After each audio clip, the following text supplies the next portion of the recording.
stench of cow manure hovers over this performance by the Dolphins. Absolutely.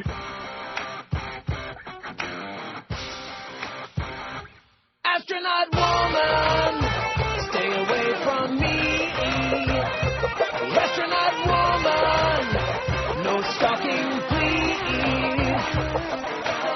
Don't come here banging on my car door. You can have him, you loony whore. She will drive all night to attack you and wear a diaper so she don't stop to poo. Crazy woman, stay away. Astronaut woman, what will your kids say? Yeah, we don't hear anything more about her, and that's probably just as well, although I'd rather hear about her than Anna Nicole, to be honest with you. I'd rather hear anything than more about Anna Nicole and Judge Seidlin and bada-beep, bada-boop, bada-bop. Oh, my God. Woo! My close personal friend, Tammy Faye, was right when she said... The media is sick and needs help badly. Good golly, Miss Molly. Oh, there we go with that Little Richard stuff again. How old did I say he was? He's 74 years old, Little Richard. Doesn't look a day over 60. Well, there you go. A lot of makeup, a lot of pancake makeup. Question. Oh, yeah. Works like a charm. Surgery. In fact, what's his name on the other guy co-spot from Fishing Impossible? Don't tell me his name. I can never think of his name. He's James Arness's brother, Peter Graves. Yes, very good. Hey, I'm a sharp... Listen, you were out doing your deuce and trace and quattro there when Chris was peeing on my leg so hard I had to change underwear 4 times, and all I'm wearing is underwear. He's terrified of you. Who is? What? He's terrified of me? Huh? Well, what does that mean? He's like white-faced, like a sheet, like a ghost. Yeah, so what's new with that? Oh, nothing. Anybody as fat as he is going to be pasty-faced. You don't see a lot of fat people with really good complexions, do you? No, they're usually red-faced because they're heaving all the time. Yeah, but he's white-faced now because the blood is whatever? That's right. Pale. I don't know why you would say that, boy. He was kissing up this morning like, oh, God. We should do that whole thing on the air, especially since this Thursday, March 1, is my 31st anniversary on the air in South Florida. Oh! Wow, what an accomplishment, what an achievement. I bet you it's going to be headline news in all the newspapers. Not. And I bet you they might even have the phone fixed by Thursday, but I doubt it. Doesn't look too promising, does it? Yeah, not. Really? I don't know at this point. Well, there's some kind of an internet issue there that has to do with my ability to take the phone. I mean, we can take phone calls there. You can punch them up like we did that one bozo yesterday. But so it's a good thing I got plenty of practice just yammering for 4 hours. Bop, bop, bop, bop, bop. In fact, you know something? No. That would be a good thing to play. Yeah. For 4 hours until they get the thing fixed. Or we can always do this one, which, yeah. I think it's got a little bit more flavor to it. Yeah, we can do that every day till they fix the phone, because it obviously hasn't been a high priority. But Steph is working on it. He's the one engineer we got in the building who's got any kind of a clue about, what it's all about, or the fact that we're even on the air. He cares. He does care. He cares enough to send his very best, just like Hallmark. I'm going to go to work for Hallmark. I'm going to start writing greeting cards, because I write such great flowery, emotional stuff, such mushy.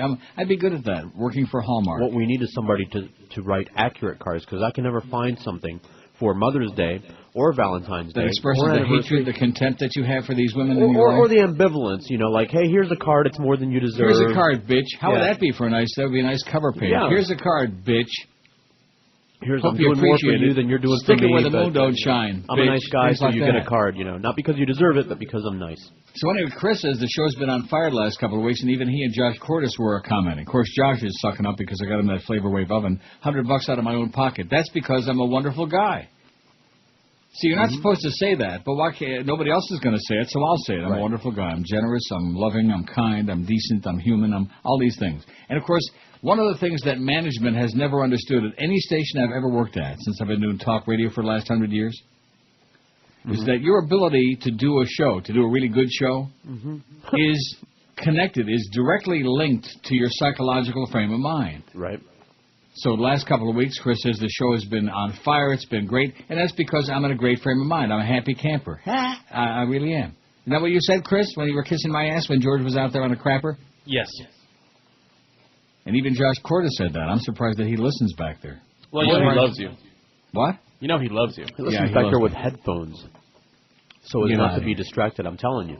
He does? Too much gambling talk? I don't know. It just says with Hank 4 to 5. And then the Humper Solo 5 to 6:30 because we got Panther preview at 6:30 and the Panthers, who are not going to make the playoffs again for the 400th year in a row, at the Washington Capitals at 7 o'clock tonight. Speaking of that,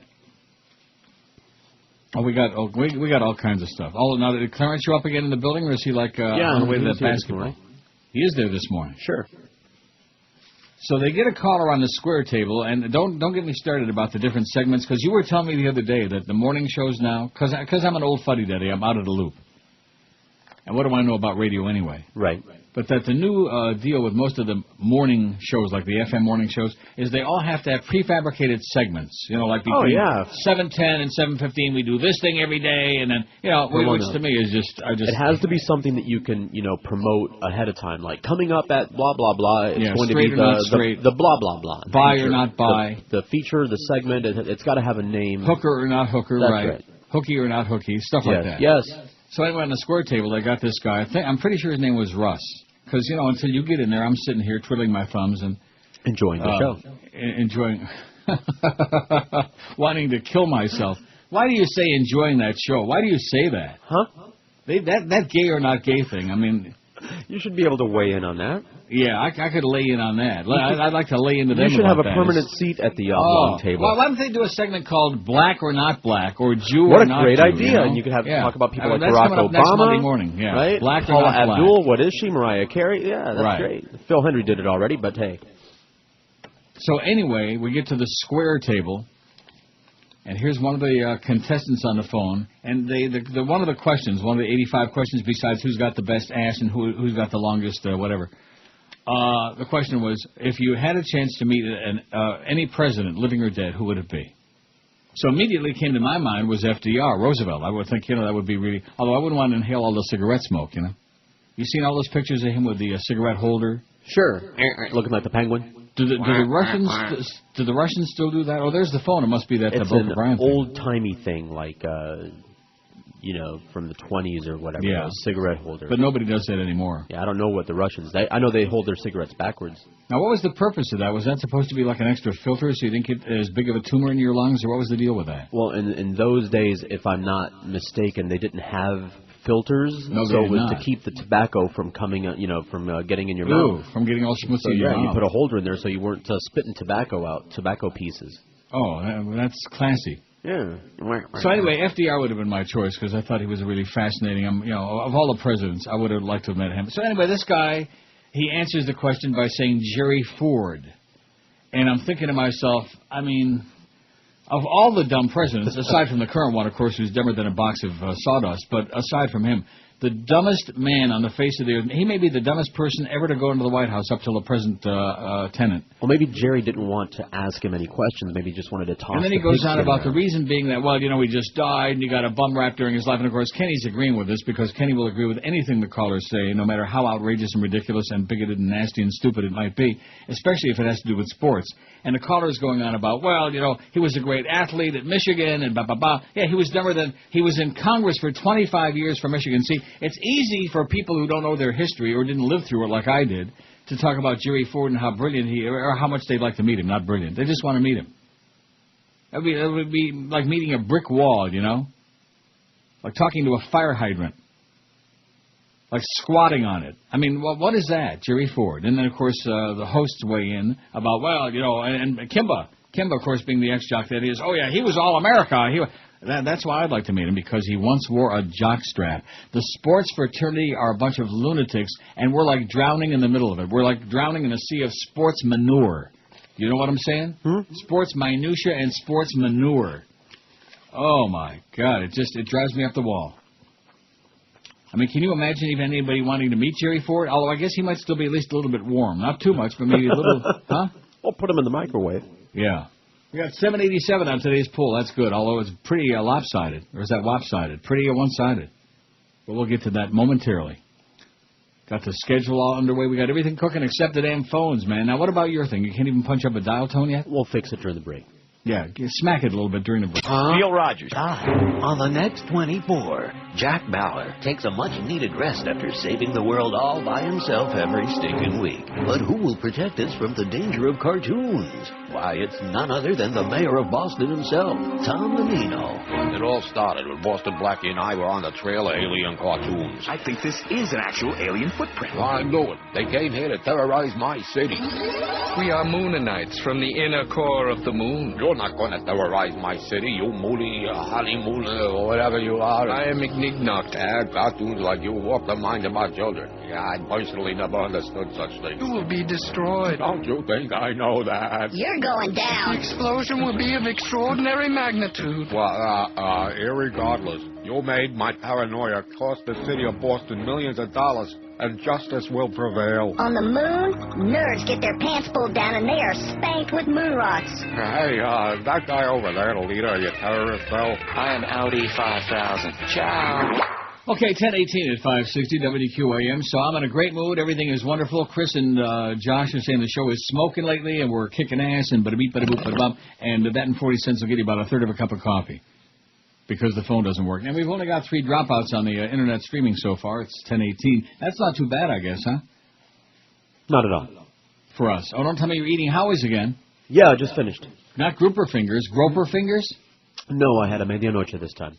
I every now and then would like to have groper fingers, you know what I mean? Every once in a while. I told you like that day I was sitting at one I thought you had 10 of them. Reach back and grope. Oh, that's bad. As I get older, I'm starting to have more thoughts like that. In fact, I'm trying to think where I was the other day. Maybe it was at the airport. And I'm not saying I came close to doing something like that, but in other words, the thought was more real in my mind. You know what I'm saying? I mean, what are you saying? One of these days they're going to take my ass away is what I'm trying to tell you, because it's just not good. Just because you see somebody that looks really, really, really good. Join the club. It was at the airport. Mm-hmm. And I swear to you, man, I just want to reach out and, like the phone company says, reach out and touch someone.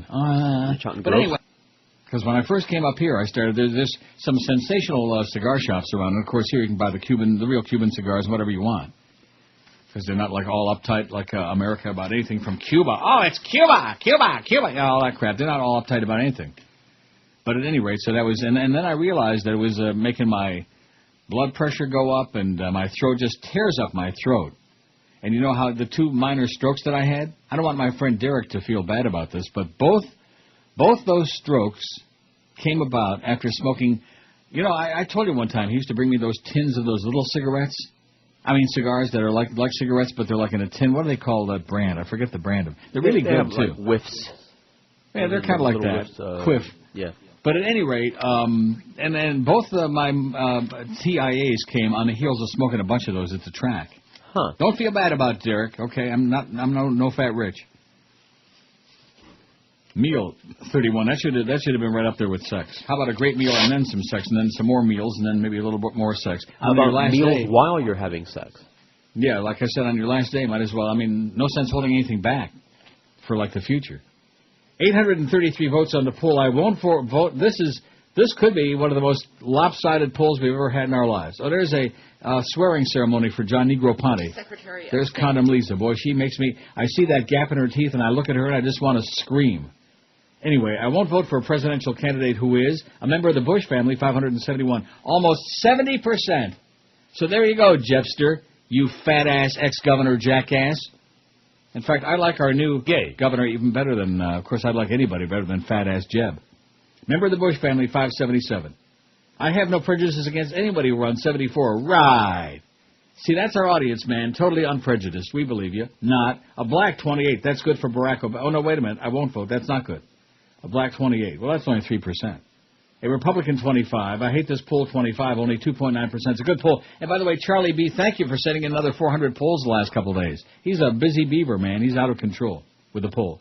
A Jew 24, like Jew Lieberman. No chance. Fact. A woman 22. Gay 19. Mormon 17. Obese 9. No more fat presidents. Like that kid in England that they keep showing on the news that weighs 7,000 pounds. And they keep showing him shoveling that fried chicken down his mouth. Obese 9, Hispanic only 9, an atheist 6, a smoker 5, a past drug user 3, and physically disabled none. So FDR feels pretty good about that. David's a bitch. Absolutely. Well, we sure miss that mo, don't we? Where is the love? I don't get no promotion. That's when you go doy-doy. You gotta dry fast that can use some lotion. Yeah, that's when I doi.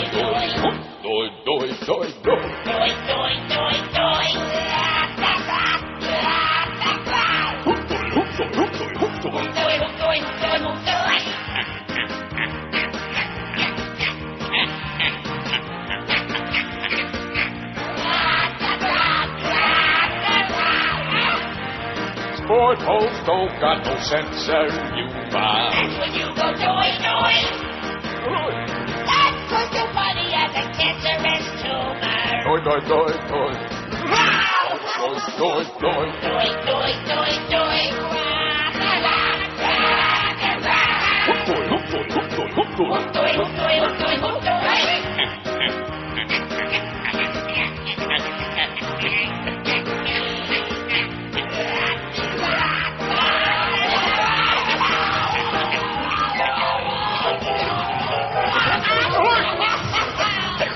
.46 at 560 WQM, so it is P.F. Chang's, so Brandon tells me. Thanks, Brandon, and cut the crap. But anyway, it's P.F. Chang's. It's right there at the main entrance to the Galleria. Right now, Capitol Grill is on one side of the entrance door, and on the other side is P.F. Chang's. A huge place. It looks really into the Galleria. Right now, Capitol Grill is on one side of the entrance door, and on the other side is P.F. Chang's. A huge place. It looks really interesting, you know?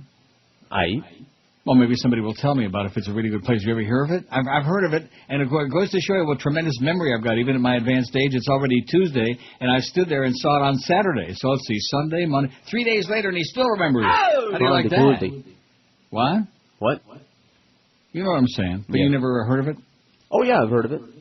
And nothing. Well, I'm sure we'll get many, many calls about P.F. Chang's. Tell us what a wonderful place. I love Chinese. I don't know about you. It is a good place? Yeah.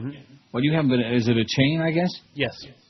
Now, where is there one by you? Because you obviously have not been There's in the one in the Falls Shopping Center. Oh, in the Falls. That's also one in Vegas. There's a P.F. Chang's in Vegas? Well, I'm not going to Vegas to have lunch. And what?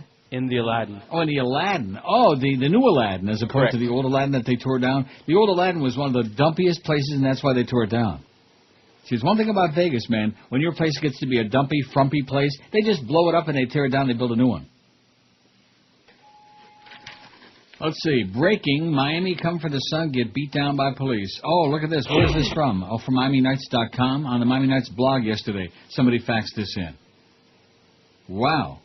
It says, we've got plenty of reasons to visit Miami. The sunshine, the beaches, what is that? The mojitos? Mojitos. But it's not spelled right. That's not how you would pronounce it. It says M-O-J-O-I-T-O-S. There's an extra O. There's an extra in there, I think. The mojitos, the bikinis, or lack thereof, hairy Euros and Speedos. Ooh, hairy Euros. I'm not into hairy people, I'm sorry. All you hairy guys out there, you're safe. I'm not into hairy.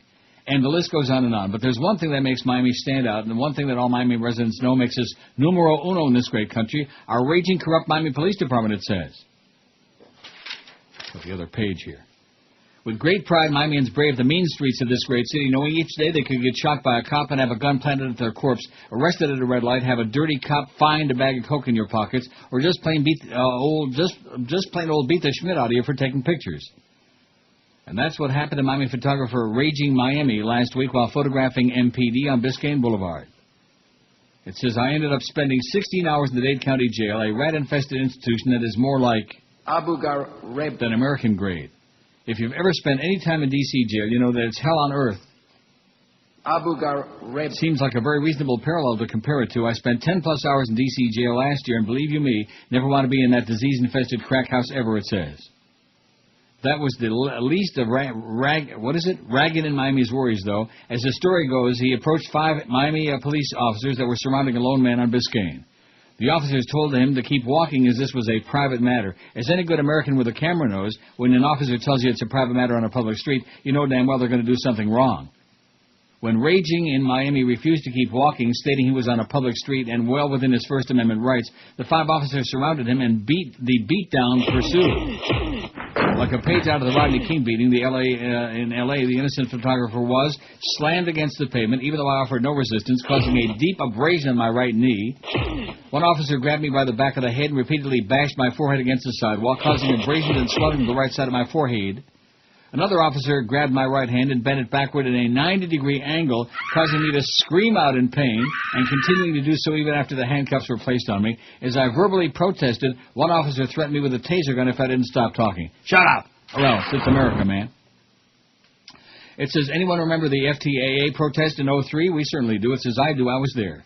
I can remember vividly a woman in a business suit standing in the road with a single sign in her hand, and the cops unloading what must have been 50-plus paintballs filled with tear gas, and watching her crumble to the floor in agony and screams. Agony, yeah. Or that same day, cameraman Carl Kesser being shot in the face with a beanbag while filming Miami-Dade police attacking a protester.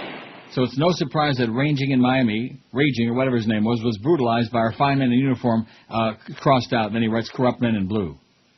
I'm hoping this happens to be our site photographer, James Sanders. What a break for Miami Nights it would be. I can imagine the headline, local website, Miami Nights photographer brutally beaten by Miami police for snapping pictures. But all joking aside, it says this is not something new in Miami. Police abuse their power here on a regular basis with no checks in sight.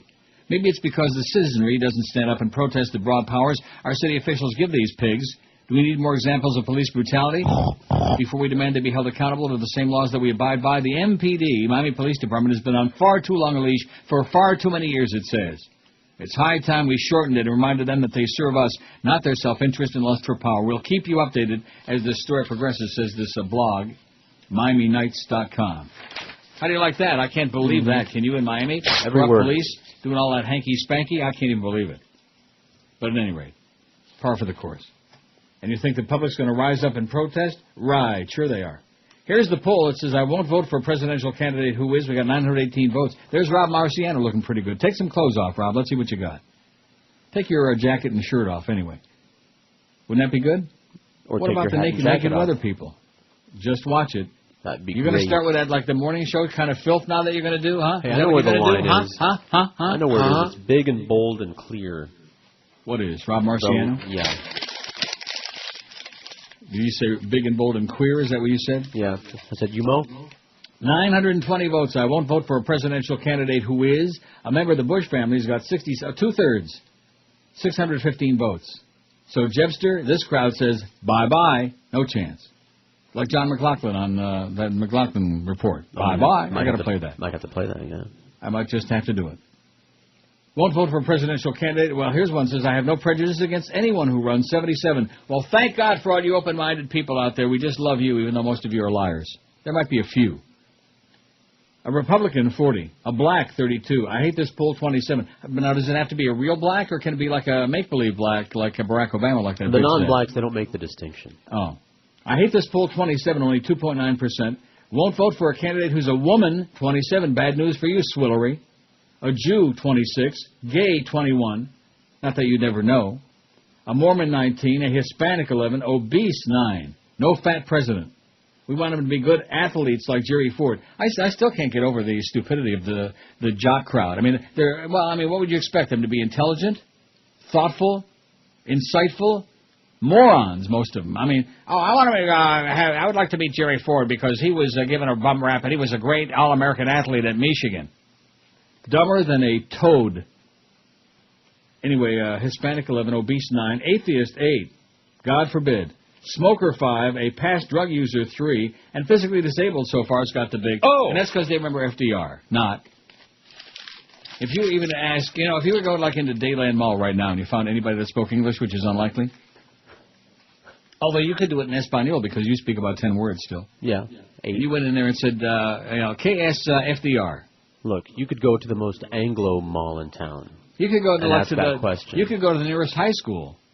Yeah. Office building, take your pick. And ask the senior class in the high school, who was FDR? You could go to anywhere in America. And they would look at you like, go to an Ivy League look at you right in the eye and go, like that. Right. They only elected him 4 times, you idiots, you maniacs. That's who I'd like to meet, with the cigarette holder, when he was in Warm Springs. And I'd like to know how a guy who was in a wheelchair, see, I'm not really sure, not that I want to get personal. There's a movie, it wasn't bad, about FDR, starring Kenneth Branagh, I think, and it wasn't a bad movie, and it's all about how he dealt with various issues, yes. Right. They ordinarily didn't photograph him in the wheelchair. He was always behind a podium or something. et cetera, and so on. And not that you can keep that a secret, but they didn't. They just try to keep it like a subliminal thing that was in the back of people's minds. Not that the president's a gimp or something like that. Not that that made any difference. You understand? What? 924 votes. Yeah, what kind of crap do they teach in history nowadays, you know? America is good, and it always has been here. Right. And the French never helped us defeat the British, and conservatism is good, and that's it. Right, and Clinton was a whoremongering piece of turd, right, stuff like that. Yeah. I'm not too crazy about that column I read yesterday by Doug Thompson where he ripped... I don't mind him ripping Hillary, that's why I read it, but he was ripping Bubba a lot. And you know, he deserves some of that, but I think, you know... You've read more than one column criticizing Bubba. He wasn't everything we thought he was. No, he was not everything we hoped he was, and especially when he started consorting with the elder Bush. That's when I started getting a little bit sour, you know? When those two became really good bunk butt buddies. Oh, not good.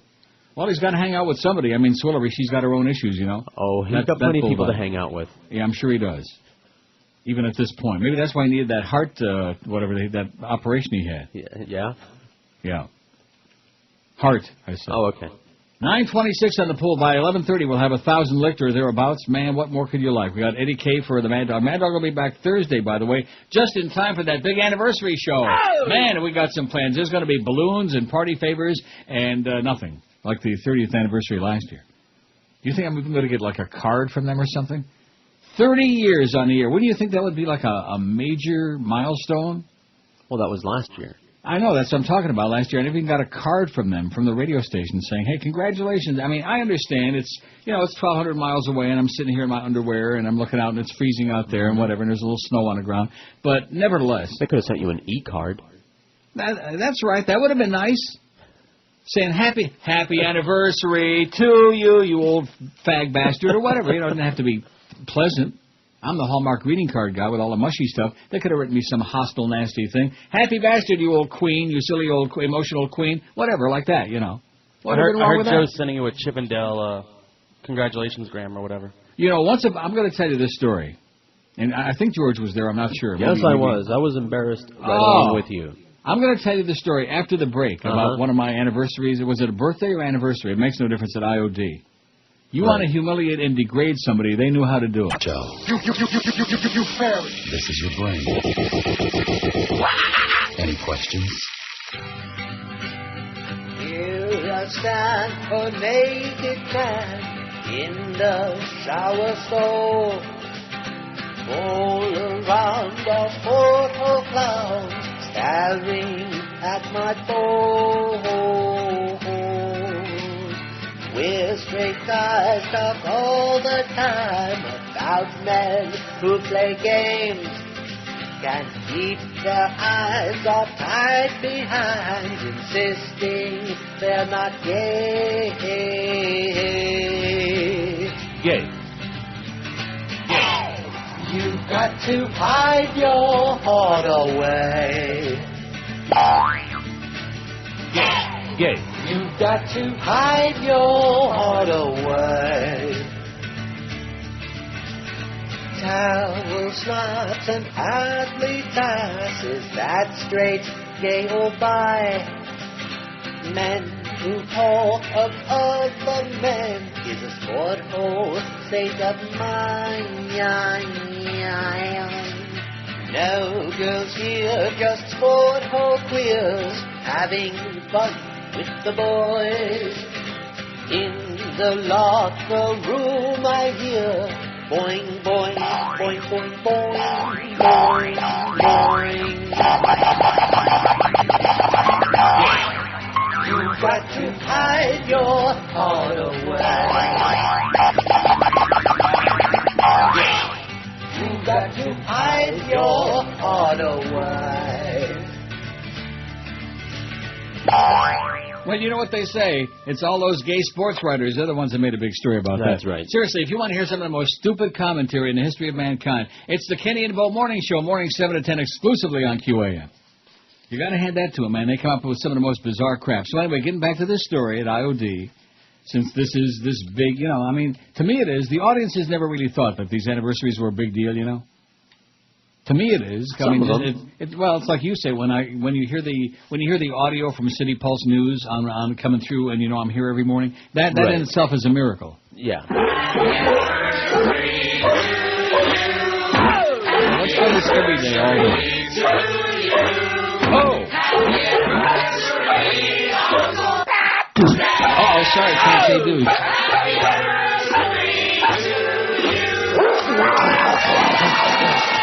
So anyway, it's either my birthday, which is November 5th, by the way, for those who want to send cash gifts. It was either a birthday or an anniversary show. I'm on IOD. And, you know, guys get this done to them all the time. All the time. And it's always tacky. It's always tasteless. And this was one of the all-time worst ever. So what do they do? Who was behind that? Do you remember? I want to say it was Steve Nicol. Oh, brother. So they hire a male stripper, a young guy, to come in. No, it wasn't a young guy. Who was it? It looked like Alan Arkin, or maybe his dad. No, it was a young guy, but a bad-looking young guy. Hairy, nasty-looking. I wouldn't have done him with your tongue, no body hand, to speak of. Yeah, feet, hairy. Did you mention arms, hairy? elbows. I would have touched him with a 10-foot pole with a baseball bat. I would like to 5'7". I would like to touch with a baseball bat whoever was behind it. Yeah. And so they bring him in, and they're playing the music, and it's one of these deals. They made me, by the way, play the music. I didn't want to. But well, what was the music? They made me play some danceable music. They gave me a cart and said, here, play this, play this. He comes in, and I'm sitting there, a captive audience in my chair behind the microphone, and now he's dancing. Of course, he's dressed like in a, almost naked, in like a bikini or whatever. Am I right? It was a Speedo. Well, whatever he was wearing. Oh, and I mean, he made Ron Jeremy look like Brady Quinn, okay? That's how nasty looking this creature was. I mean, at least if he'd have been good looking, there would have been a little bit of erotic pleasure there, something, you know. But, oh, my God. And my face must have turned as red as Joe Bell's ass. I mean, just like Santa Claus. Horrendous. It did? It did. It's embarrassing. It's humiliating. Don't do that to people. And you know, see, when you do something like as a gift for somebody, it's supposed to be something nice, something they'll enjoy. Right. There you go. Yeah, that's the music right there. I mean, it was something like that. Something along these lines. Oh. I was ready to change my name to Mordecai because it sounds like mortified, because that's what I was. I was so mortified I wanted to crawl under the desk and just hide, you know. And you guys, there's nothing you can do. There's nowhere to go. And he smelled bad, you know. He had he had the worst BO, you know. Oh man, All these people were in the control room. Yeah, and they're all watching. They're all watching. Hey, look at that! And I'm looking at you, and I'm thinking, this naked, nasty piece of crap there. I'm thinking, are they seeing the same thing that I'm seeing? The guy is obviously gross, and Neil is obviously embarrassed and disgusted, and wishes he weren't here right now. And everybody in the control room. Now I will say this: if he'd have been really hot looking, I might have surprised the hell out of them. You know what I'm saying? I might have taught them a lesson they would never forget. Yeah. If he'd have been, in fact, if he'd have been like, you know, my friend from Berlin from last summer from the World Cup week, I would have done him right there in the studio. And then they would fear me. You know what I'm saying? Oh my God, what's going on in there? Yeah. Somebody else would have had to hit that next break. What is it? I would have left. You would have left what? Oh, yeah. Well, what do you think they would have all done? That's good, because we would have wanted to be alone anyway. See, that's my idea of a pleasant surprise. Yeah, I would have drawn the blinds and gotten the hell out of there. Although it's kind of hard to talk with. Well, that's beside the point. You know what I mean? But anyway. I didn't say that. Will you stop? What? Jesus Christ. You had lunch there, too. Yeah, that's true. Oh, so anyway, Brandon sends me the P.F. Chang's menu. It looks really, really good. 950 votes. I guess for one of my special lunches, that's going to have to be, especially since some of us already know how to get there. We got pretty good practice, and it's like you walk just a few feet on the other side of the entrance. Looked pretty good, P.F. Chang's, and the menu looks really excellent. Maybe somebody who once ate there will send us a little something. Or call in. Did we get any calls? No. I can't take any because, and let's see how many. I only got 26 dropouts. That means we only had one more in the last 40 minutes or whatever it's been. Not too bad. And there's George just showing you. We can still punch up a call or two down there. Anybody ever ate at P.F. Chang's in the Galleria? Give us a little bit of a report, would you please? I haven't even gotten into my pile yet. And it's already 11:08. That's a good sign.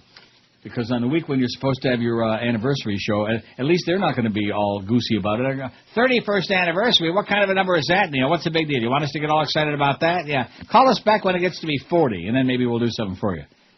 Let's see, 40 would be 9 more years. Oh, can you imagine me doing this until I was like 73? Sure. Hey, we have a call. Well, take it. On line 9. Happy anniversary. Yeah, like I said. You said line 9. I was just about to say, oh, don't do that. Here's another one. Who was going to be. Well, just punch him up at random. QAM. Hello? Yes? I just wanted to ask Neil what's his favorite city in Europe. Just for what? His favorite city in Europe. Your favorite thing in Europe? Oh, the favorite thing in Europe. That was last summer was the favorite thing. But anyway, what do you mean by favorite Favorite thing? city. Oh, city. My favorite city is Berlin. Berlin? Oh, cool. I was there last year for the World Cup, too. And? I loved it. Well, good. I bet you didn't have as good a time as I did, though. No, I didn't, but I loved it. The guys are really hot. Okay, thanks. Thanks, guys. Well, see, she was very nice, although her phone, she needed some real help with that phone. Was it just me or, No, it was a bad phone, but we'll take it. Sounded like that phone was in the bottom of a tank. I thought she said, what's your favorite thing in Berlin? I couldn't say it on the air, but it had something to do with last summer, though. That was my favorite. Oh, now there's a story I'm not going to tell on the air, but nevertheless, woo! See, you got me started with that whole thing about the birthday gift. No, you shouldn't do that. I mean, guys do that with other guys. They bring strippers in and they embarrass the hell out of them, and the strippers get like almost naked, and they're doing like a lap dance and a whole day. Yeah, and the guy's like, oh, geez, I don't want an audience for this, and especially with this nasty, smelly bitch, I mean, is it ever anybody really attractive? Is it anybody hot that ever shows up at these things? I kind of doubt it. I'm trying to think. I can't think. Oh, you sound like Macho. I know. I can't recall ever being somewhere where somebody sent somebody a stripper and she was actually good looking. Yeah, that's what I'm saying. I think it's hard to think. See? Yeah, I do see. Yeah, see, senor. 960 votes on the poll. By the bottom of the hour, we're going to be like right on the verge of 1,000. Chris is right, man. We are kicking some big, fat, smelly ass for quite a while now. And that's because I'm in a very chipper mood. Life has certainly treated me well of late, and for a long time, as a matter of fact. With the exception of that one experience that we lived through. Now, you were telling me this morning about that day. I don't want to rehash it again. The day that I was so emotionally distraught that I came in the morning and told you you're going to have to work today. That was very sad. Yeah, we said on this. It was true. It was I had that new disease called Jacobitis. I was like on the verge of a mental breakdown. And I looked out there on my patio and I thought, boy, it would be so easy to kind of slide out there, and put one leg over the balcony. Yeah.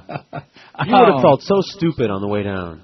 Yeah, I thought. See, that's one thing about that form of suicide. It's not really too good because you get halfway down, you think, maybe I'm going to change my mind. Yeah. Too late.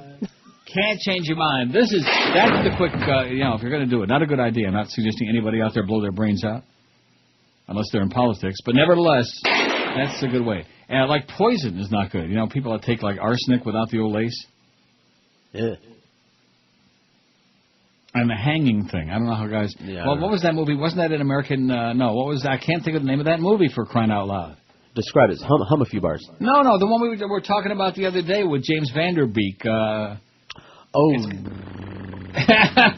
got a very strange name. I love that movie. Oh, come on, you know it. I do. Yeah. It'll come to me.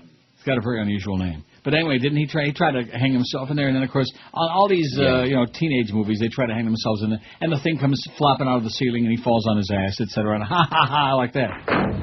Right. What was the name of that flick? Come on, it'll come to me. Am I going to have to go in the other room and check it out during the break? That would be bad. Chris is Googling it. Oh, James Van Der Geek was in it. And ordinarily, I cannot stand him. There's just something about him that really bugs me. He's one of those actors that just... Oh, what was that show he was on TV?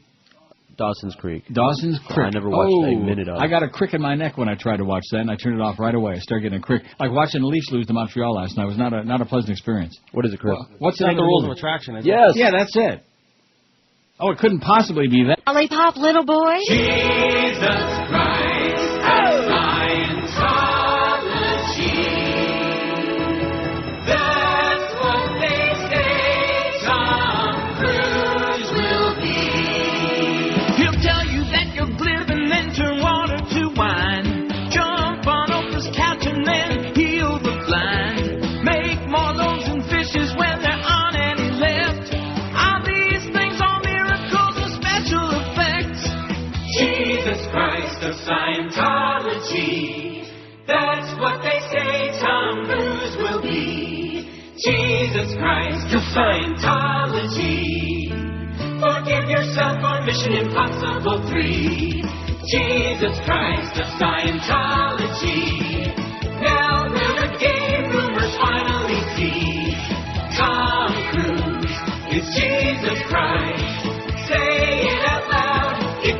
sound right. You fairy. Jesus Christ, the flying top. Yeah, I think a lot of you people owe an apology to the entire Christ family when you come right down to it. 984 votes on the poll. What did I tell you by the bottom of the hour? 1,000 votes. Wow. Wowie, wow, wow. And Earl, thank you so much. See, ask and you shall receive. Even though I can't take any calls, can't punch up no calls on here, I can't see the phone board. Okay. We're like not connected. There are two ringing if you care, if you're interested. No. All right. Listen, I haven't even begun delving into my poll. I got a Keith Olbermann rips Condoleezza story. I got the Anglican priest removed in sex case. I got a thing that Norma Kent sent me, of all people, about taking the debate about God online and battling it out with videos about you stuff. It's pretty interesting, amazingly enough. Earl says the Mongolian beef at P.F. Chang is the best. You know, I'm starting to get really hungry for chinks right now because of this. Yeah, you got plenty in Toronto, I heard. Yes, we do. It says quality cooked steaks with scallions and garlic. Now, I'm talking about the food, not about the people. We got plenty of. We got 400,000 Chinese people here. You're not impressed? 400,000? Oh, yeah. Well, I'm thrilled. I'm jumping up and down. We got more, I think, probably more Chinese people in my building than there are in the entire South Florida area. That's kind of a strange thing, you know? All that crap about multicultural city and all other garbage. There's nothing multicultural about South Florida. You got a lot of Julios and Anglos and dark folks, and that's it. That is it. Hey, we got Jews. Jews aren't Anglos now? Is that what you're trying to tell me? Is that what... Did you say that? Jess. Oh, 18 children killed in a bombing of a soccer field in Iraq, in Ramadi. Well, things are going swimmingly well over there. They're just thousands and thousands, maybe 1 million dead people. And the thing with the American public is, well, what's the real story on Anna Nicole's body? Who's going to get control of Anna Nicole? And and who's going to dig the hole, you know?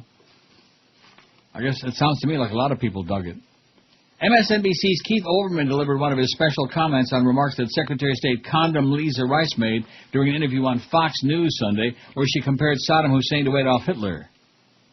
On the Sunday morning interview show of Broken Record on Fox, says Keith, Dr. Rice spoke a paragraph which, if it had been included in a remedial history paper at the weakest high school in the nation, would have gotten the writer an F, maybe an expulsion, he said. If Congress were now to revise the Iraq authorization, she said out loud, with an adult present, it would be like saying that Adolf Hitler was overthrown, we needed to change, then the resolution had allowed the U.S. to do that so that we could deal with creating a stable environment in Europe after he was overthrown. Olbermann added, the Secretary's resume reads that she has a master's degree and a Ph.D. in political science. The interviewer should have demanded to see them on the spot. Dr. Rice spoke 42 words. She may have made more mistakes in those 42 words than did the President in the State of the Union address in 2003.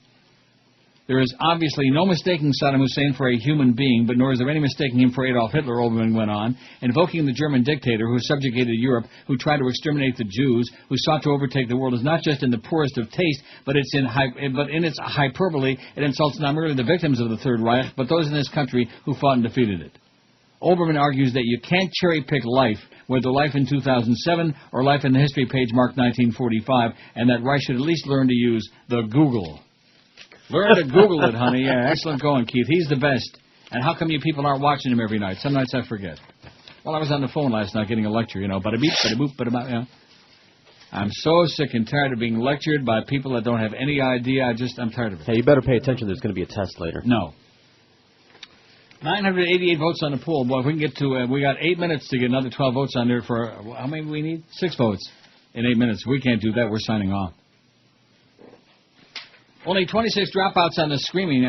Screaming? Oh, here's another fact about P.F. Chang's. Thank you people very much. McCalla, she's a sweetheart. One of our regulars. Mm-hmm. She says, I have eaten at P.F. Chang's, but the one in Aventura, North Miami Beach area. The best thing I've had is the Mongolian beef. That's what the other faction said. Also for dessert, stay away from the Great Wall of Chocolate because it'll send you rock squatting. Uh-oh. Wow. What's she trying to say? Rectum. Oh, I don't want to do that. The Great Wall of Chocolate. I don't think that's right up my alley, so to speak. I don't think that's... Didn't have no dessert at Capitol Grill the other day. And, of course, who needs dessert when you have a meal like that, you know? That's right. I mean, if I weighed about 120 pounds, you should be very pleased. Tomorrow I'm going to get to my new low because I was 184 again today. I had slipped back up to 186. And then back 185, and this morning 184, and tomorrow I'm going to be... Because I'm going to be on my best behavior. So there's a P.F. Chang's in Aventura, North Miami Beach, whatever. Well, whatever. It sounds to me like it's pretty good. Mongolian beef. I guess you don't have to be a Mongolian idiot to enjoy the Mongolian beef at P.F. Chang's. 994 on the poll. I bet if I click it, you watch this, Mr. Hotshot. You'll see. Like magic. I clicked it, and it's 998. It's really great. A priest has been stripped of his clerical credentials for having an inappropriate relationship with an adult female church member. Oh, they hate that. Monday.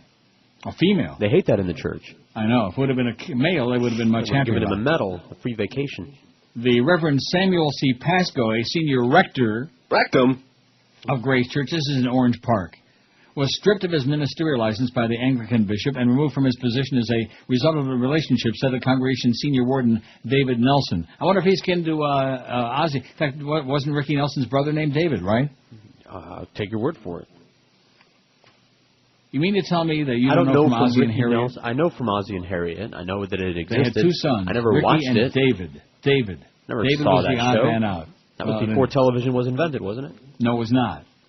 Ozzy and Harriet, man, you better get with it. Ozzy, we don't know what he did for work. Back in those days of sitcoms, back in the 50s, Daddy went away to morning and other than Life of Riley, I think he went, and stuff like that. He worked in a factory or whatever. But other than that, we never knew what Daddy did for a living. What anybody did for a living. Nobody really worked. It's kind of like this audience. Nobody really works. They show up at work and they get a paycheck, but nobody really does much work. Pasco declined to comment to the AP when reached by telephone at his home. A telephone message left at the church was not immediately returned. Parish officials don't know the identity of the female parishioner or when the relationship took place. Nelson told the Jacksonville's Florida Times Union for today's edition other details, including the extent of the relationship, were not given, and where he put it and what she did with it and whatever. The congregation will be run by its two associate rectors until Pasco's permanent replacement is found, Nelson said. It's a painful thing that's taking place, he said, and it's difficult for Sam, given the comments he's made on issues of sexual immorality. Oh, not another one of those goody two-shoers that's pointing the finger at everybody else, like Reverend Ted, about sexual immorality and all them faggots and about all these adulterers and all these people rotting and burning in hell, and then he's dealing with some female? Oh, no. Not good. 1,007 votes coming in big chunks now. Chris is right, man. We're on fire. We are absolutely flaming. Don't ask anybody in the building, though, because it's not a sports show. They know nothing. They have no respect for this show, even though Thursday. I wouldn't be surprised if a whole bunch of people inside the building come by Thursday before the show and say, hey, happy 31st anniversary, Neil. Wouldn't you be surprised? Careful what you wish for. Maybe Duff might say it. You know, Duff. You fairy. Let's see. Here's one, Phil in Coral Springs. That's a good choice, but again, it goes back to Bush. It says, I won't vote for a candidate who is unable to pronounce the word nuclear. In other words, illiterate. But, you know, if we put illiterate, well, it might siphon some of the Bush votes away anyhow. Be another place for those people to roost. The member of the Bush family. It'll give them somewhere else to go. You want to put that on there, illiterate? Oh, well, I thought we were putting unable to pronounce the word nuclear. No. Okay. Well, we already put that on there? Well, we're in the process. But that's no, don't do that. Just put illiterate. All right. You're picking on poor W again just because he's illiterate and a dumbo and a moron and a butcher and a murderer? Jimmy Carter said nuclear, too. Did he really? Oh, yeah. Well, not, second time around. Not too many people voted for him either. Because he was against that great American stalwart right-wing champion of fascism and Nazism and religious bigotry, and that's Ronnie Reagan. Well, that'll teach you to vote for somebody else. That's right. And then, of course, he forgot all about it. Goodbye, Anna Nicole. Fat, pasty hoe now. They'll need a shoehorn to wedge you inside a piano case to lower your fat ass in the ground. Rectum. Yes, you can spend that money now, but you sure die trying. Say, how's that white trash diet that was gonna get you back to lean with whiskey and amphetamines? And I'm really surprised that you knew how to die, because you were that dumb. You accomplished nothing and yet became a media superstar. I would have asked you to break a 20, but can't no more. And now the corporate media has something other to pitch outside a crazy pamper-wearing astronaut bitch. Oh, and by the way, speaking of the Galleria, so while I was waiting inside to meet my friend in there, and I'm looking around because I haven't been in there in 100 years, there's a huge, and I have no idea what the name of it is, pizza joint. Not like a pizza joint, but like a gourmet pizza place. Okay. And I don't know what it is, but boy, it sure looked pretty interesting. There's lots of food in the Galleria. Well, good. And like I said yesterday, a lot of like living and breathing people, and you think, what, can I really be in Broward County where the average age is death plus 40? I really can't believe this. So that must be where they like jam all the young, like in a lot of cities, they jam all the dark folks in one part of town, and then they jam all the whatever other kind of people. Well, they all the rednecks in the trailer parks. Yeah. I guess in Broward County, they jam all the young people over by the Galleria. That's not a bad area. Sunrise Boulevard, right? Ish. Yeah. Yeah. Well, no, that's not a bad area once you get east past. Well, whatever. Correct. Don't start getting into a whole thing like that now. Okay, what constitutes a bad area? What's a bad area? It's over by the beach, man. It's by the beach. How? What? Stuff.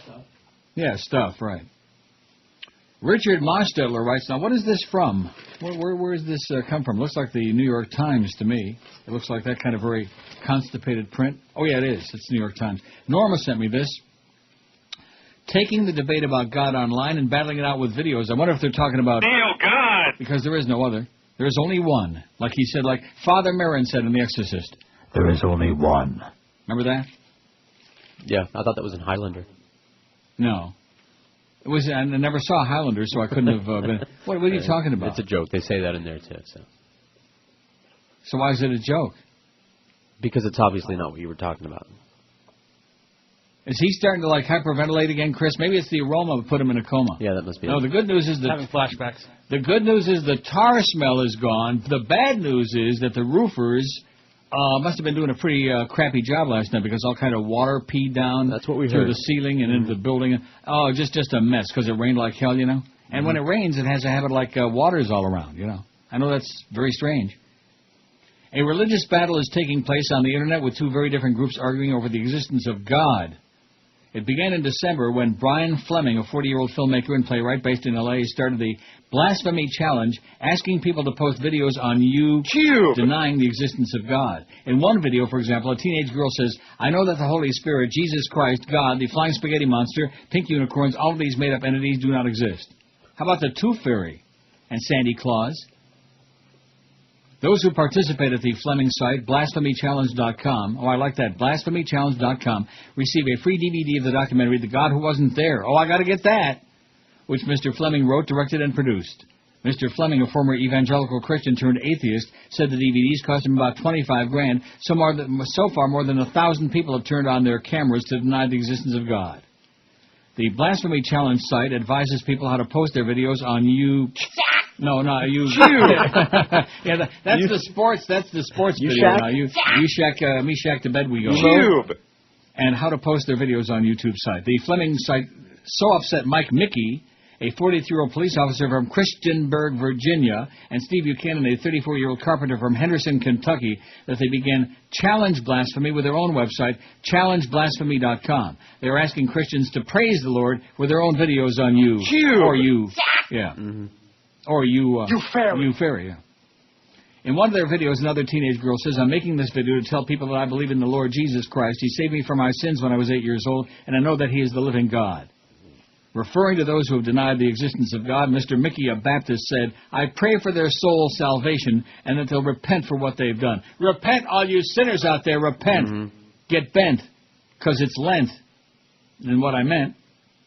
In addition to his police job, Mr. Mickey, the married father of three, is also the webmaster for RaptureAlert.com, a website sounding the alert that Jesus Christ is coming soon. Oh, I can have a line for that, but of course that'll be the end of us. Just keep moving. Emily Henchowitz, an 18-year-old who denied God with a wry smile in her video, is among those who find the videos an interesting way to talk through the issues of religion and faith. Others are deeply offended. This is a very, very serious situation, said Denise Gumprecht, a homemaker from Clemens, North Carolina, and a participant in Challenge Blasphemy. We're not dealing with human versus human. It's a spiritual battle, she be saying. The anti-religion perspective has been around on the Internet since its beginning, though using you fairy to express such thoughts is new, said Dr. Lorne Dawson, professor of sociology and religious studies at the University of Waterloo in Waterloo, Ontario, who studied religion and the Internet. I wonder where that is, Waterloo, Ontario. Somewhere in Canada, no doubt. Oh, what a genius, man. To my mind, it's a very unique scheme, said Dr. Dawson, who identifies himself as an agnostic with a Buddhist worldview. He loves rubbing Buddha on the head. In a sense, it's a new twist on a long habit of trolling, baiting, and flaming people online, and purposely seeking to attract attention and stir up trouble. That sounds awfully... Yay. What are those words? Trolling, baiting, and flaming people online. It's in line with the culture of the Internet and the bad boy element of the Internet. Oh, bad boy. Only bad boys online. Ms. Henachowitz, who was raised as a Jew, said she began questioning the concepts of God and faith after the death of her grandfather a few years ago. A high school senior, she formerly attended a Hebrew school, Beasmere, and prayed to God, but felt unclear about what happened to somebody after death. After much consideration, she decided to stop believing in mysticism, including all the God bull crap. Ms. Gumprecht, on the other hand, was raised in a Christian family on Long Island, but said she felt the need in her youth to rebel against her parents' beliefs. I doubted, she said, of her beliefs, but I came to the realization that this life is not over when you die. Right. Mr. Fleming, who says his website doesn't make money, said he started questioning his religious faith during his senior year of high school, when he transferred out of an evangelical school to a secular one. Oh, those horrible, evil secularists, man. Ooh. Once I started asking questions about Christian doctrine and seeking answers to Christian doctrine, I realized there was no way Christian doctrine could survive, he said. Those secular humanists, man. Ooh, get the pail out. I discovered you can't think your way to Christianity. You have to unthink your way there. Once you start to think about it, you end up not being a Christian, he said. That's right. Mr. Fleming. That's what happened to some of us. Right. The goal is for us to dump religion from our culture, we added. Now we're talking. We want to get rid of the supernatural belief the same way it would be great if we could dump astrology or phrenology and all the other pseudosciences and all those pseudo-human beings and all that pseudo-bullcrap, just like this pseudo-radio station. Some Blasphemy Challenge participants use profanity while referring to Christianity. Others jokingly say they believe in intelligent design. Right. Some of them, Mr. Mickey contends, have a hatred of religion. These guys are all malicious and evil toward us. He said they hate Christians with a passion. They're farbissant, I think is what he meant. It is the participants who may have made the anti-religion videos on a lark who worried that Mr. Mickey, who feels that a young person who makes such a video may now choose not to become a Christian later for fear of having committed an unforgivable sin. For believers like Ms. Gumprecht, whose 16-year-old son said he planned to participate in Challenge Blasphemy, the videos are a chance to share their faith with others. We're challenging them back, Ms. Gumprecht said. We're confident in God's word, and we'd like to tell others to rethink their position. Despite all this, Jesus has died for them and loves them. Jesus loves you. You fairy. That's right. He hates the sin, but he loves the sinner, and yada, yada, yada. And, oh, God, that's good. And, of course, him and Mary Magdalene were having a gay old time, whatever they were doing. All this other crap. I think we need to apologize to the entire Christ family on behalf of the human race, don't you think? No. And everybody else who got, stuck up on the cross. How about all the other people that got, crucified, huh? They crucified lots of them, those Romans. They sure did.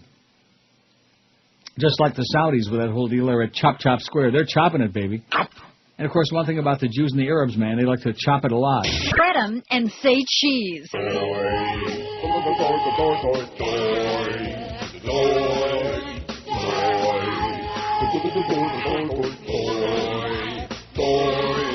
I can't get over with that Huey said today. He's got a lot of noise to talk about me that way. I don't give a crap what that fairy has to say. If he wants to smoke pink cigars, then let him. Why, I'll have you know, I know what I'm talking about here. Every morning at the condo, I take the elevator down, and on my way to the car, when I pull my folding basket out, I grab a free condo paper. The toys are back in town. The toys are back in town. The toys are back in town. The toys are back in town.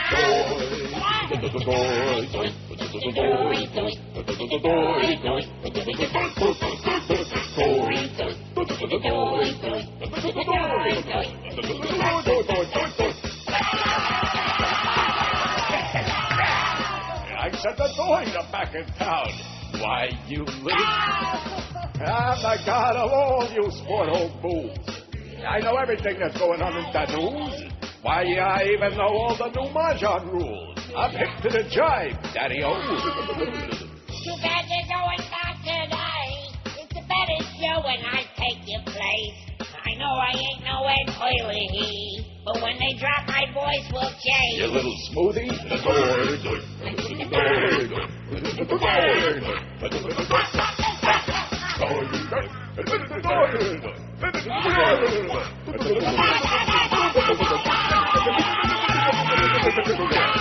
Yeah, which president, living or dead, would you like to meet? Jerry Ford. He was a great jock.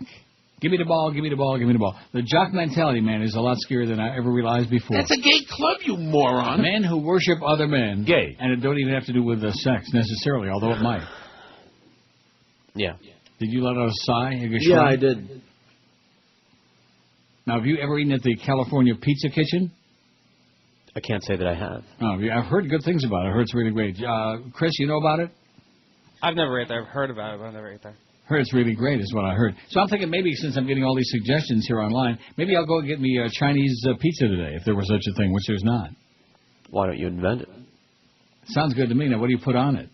Whatever you want, like some egg foo young, some chow mein, maybe some lobster sauce. Let me ask you, how young is egg foo young?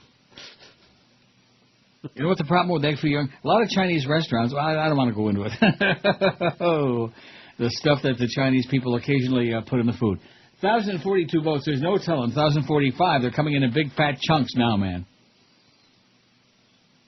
Although it's this poll, I mean, what's the point of even continuing? You know what I'm saying? It was decided when I put it up there, when Eric stuck it.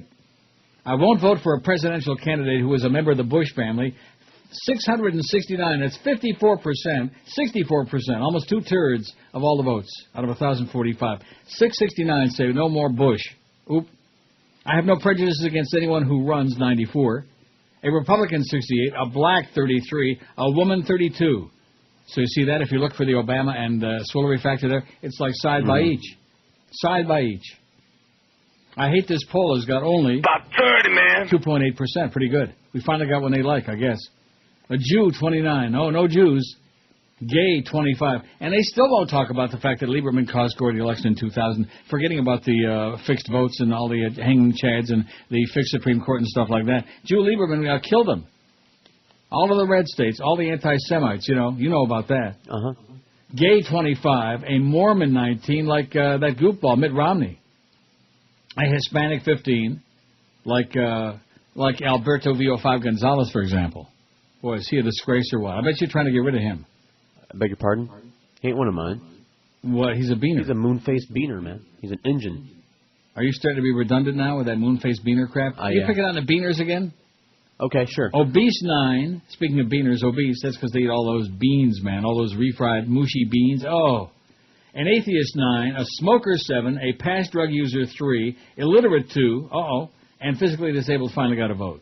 That's because after I started talking about how I'd like to have met FDR. And so right away, just to be bastardos, they put, one for physically disabled. Out of 1,061 votes. As if, We're physically disabled. We're technically disabled here at QM. We were technically challenged. We've had 27 dropouts on our streaming day, although it currently is up and running, baby. It's up. Maybe they fed it some of those pills that we're running all those spots for on the station. Remember when we first came on QAM, that's all they had was erectile dysfunction ads and offshore gambling joints. And that was it. And then Geldy did that spot for that one restaurant that went belly up, so to speak, went out of business, that cigar. Do you remember we had the dinner there that night with Zoltan and his wife? Yes. And you were right about him. I don't know what he looked like Frankenstein, like the monster on a bad day. Maybe you had cataracts in those days. Well, I don't know what it was. Your prescription needed updating. I don't know what that was all about. And your glasses, too. And he brought his wife with him, and we had a meal. I don't remember, was the food good in that joint or not? It's long since out of business. Was it okay? Yeah. Anna Nicole Smith and the Media of Distraction. Here's a good article by Danny Schechter on the Smirking Chimp. Danny Schechter, who spent 8 years working with ABC News and now edits MediaChannel.org. He says TV news comes alive when celebrities or former presidents die. Like that great athlete Jerry Ford, for example.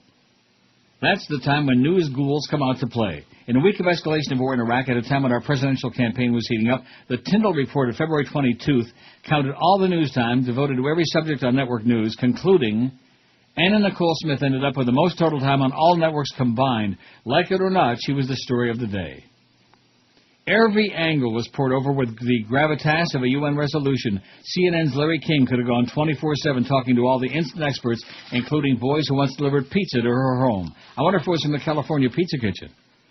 Why was the judge crying? Is it true he was angling for his own reality show? The Anna Nicole Smith all-the-time newsgasm conjured up memories of the glory days of cable news and the shameful era of O.J. and Monica and John Bonet and... Serious journalists may not like it, but the network bigs, to use a varietyism, are pleased as punch because the perversity of her life and death opens the door to endless exploitation and the made-for-TV movies to come. The debate over who should get her child is the kind of drama that TV is plastered with. News programs understand that and emulate what else is on. Hence the fusion of fiction and faction. Celebrity pieces also segue easily into other soft news and so-called kicker stories, explains Tyndall. If the networks are vulnerable to any criticism for pandering in the case of Ms. Smith, it's that they each found a soft or celebrity feature to follow that celebrity news. In their defense, the features were fun. NBC chose the British royal family. Donna Friesen filed the same story, minus Laurence Olivier, on Prince Harry going to war. It's in his family's blood, that Mark Phillip filed for CBS on Tuesday. ABC and CBS went to the movies. For CBS's preview of the Academy Award ceremonies, Bill Whitaker found soundtrack mixer Kevin O'Connell, now nominated 19 times, yet without a single Oscar on his mantelpiece. After his 19th nod for Apocalypto, O'Connell is more than ready for his close-up. ABC's Robert Krulwich offered cross-cultural comparisons of the snacks we eat at the movie theater. It contrasted Hollywood popcorn with Bollywood Vadapav, I have no idea what that is, and Papa Chat. What's Vadapav? Never heard of it. And Papa Chat, and created the catchphrase resounding through the corridors of ABC News, "Hello, potato." Should news be fun? Never mind. Just posing that question makes me seem like a Grinch. The better question, does the news even feature real news anymore? A few years ago, the Rocky Mountain Media Watch examined hundreds of local news programs and found that a good 10% had no news at all. With Yahoo announcing a new news program in which anchors sing the news, with most of America's kids locked onto the comedy news of The Daily Show and Colbert Report, the idea of news as information will soon be considered passé if it hasn't already. Notice how all the networks devoted more time to an inflamed food fight between Hillary and Obama than any of their political differences. Conflict, real or contrived, is what drives the agenda. Personalities, not positions, rule. Television's in the business of engineering audiences for advertisers. That's why promos are often more important than programs. Programmers look for hooks and try to generate interest for lowest common denominator stories that'll keep viewers coming back. The buzzword in the business is still KISS. Keep it simple and stupid, as in kiss this. Dumbing down is a well-honed strategy. Keep it simple and stupid. Very little is left for chance with market researchers studying audience reactions and rating services measuring who watches what. While the experts are not always right, they try to buttress their market-driven judgments with focus group feedback and information about what formats work the best and which stars command the most interest. They love to toss around viewer stats calibrated around day of the week and time period. They call it audience research. It revolves around numbers, not how viewers really feel about the dreck that they're being bombarded with. Artistic judgment, aesthetics, and social values have very little to do with the decisions that are made. Decision-makers often believe there's a science behind what works and what doesn't. And when millions of dollars are on the line, there's a logic to being risk-adverse in the name of giving the people what they want. TV throws up its own icons and brand-name performers whose lives then become the subject of constant news and news magazine treatment, talk show dribble, and tabloid newspaper hype. Think of one of those charts showing how natural waste is recycled, and you get the idea. Increasingly, the avalanche of dumbed-down news and reality shows shape the media environment with more celebrity chatter and viewers encouraged to participate on shows they often have no influence in organizing. Some skyrocket to fame and fortune. Others make fools of themselves and are humiliated into the ether. The effect of all of this, of course, is to further limit and reduce our attention spans, to distract and divert us from what matters, and to give us a distorted view of the world.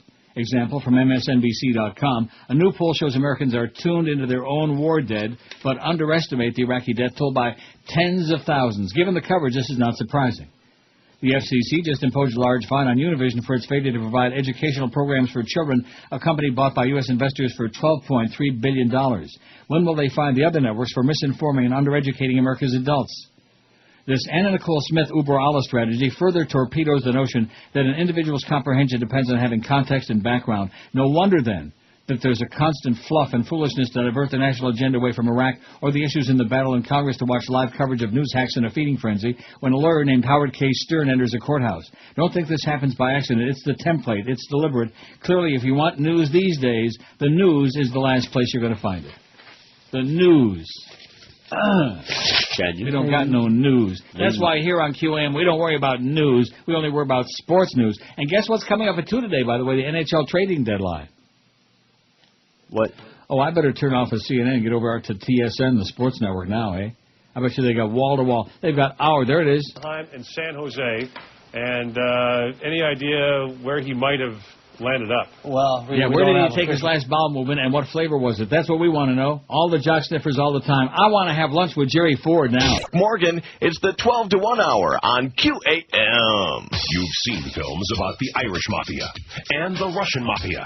Now meet the Amish Mafia in Martin Scorsese's Gangs of Pennsylvania Dutch Country. Hezekiah. Aye. Thou hast a fine-looking milk cow. Yes. It would be a shame if something perchance to happen to it. Are these suggesting I pay thee protection? Ah, Bada bing it. Gangs of Pennsylvania Dutch Country. It's filled with excitement, but no electricity.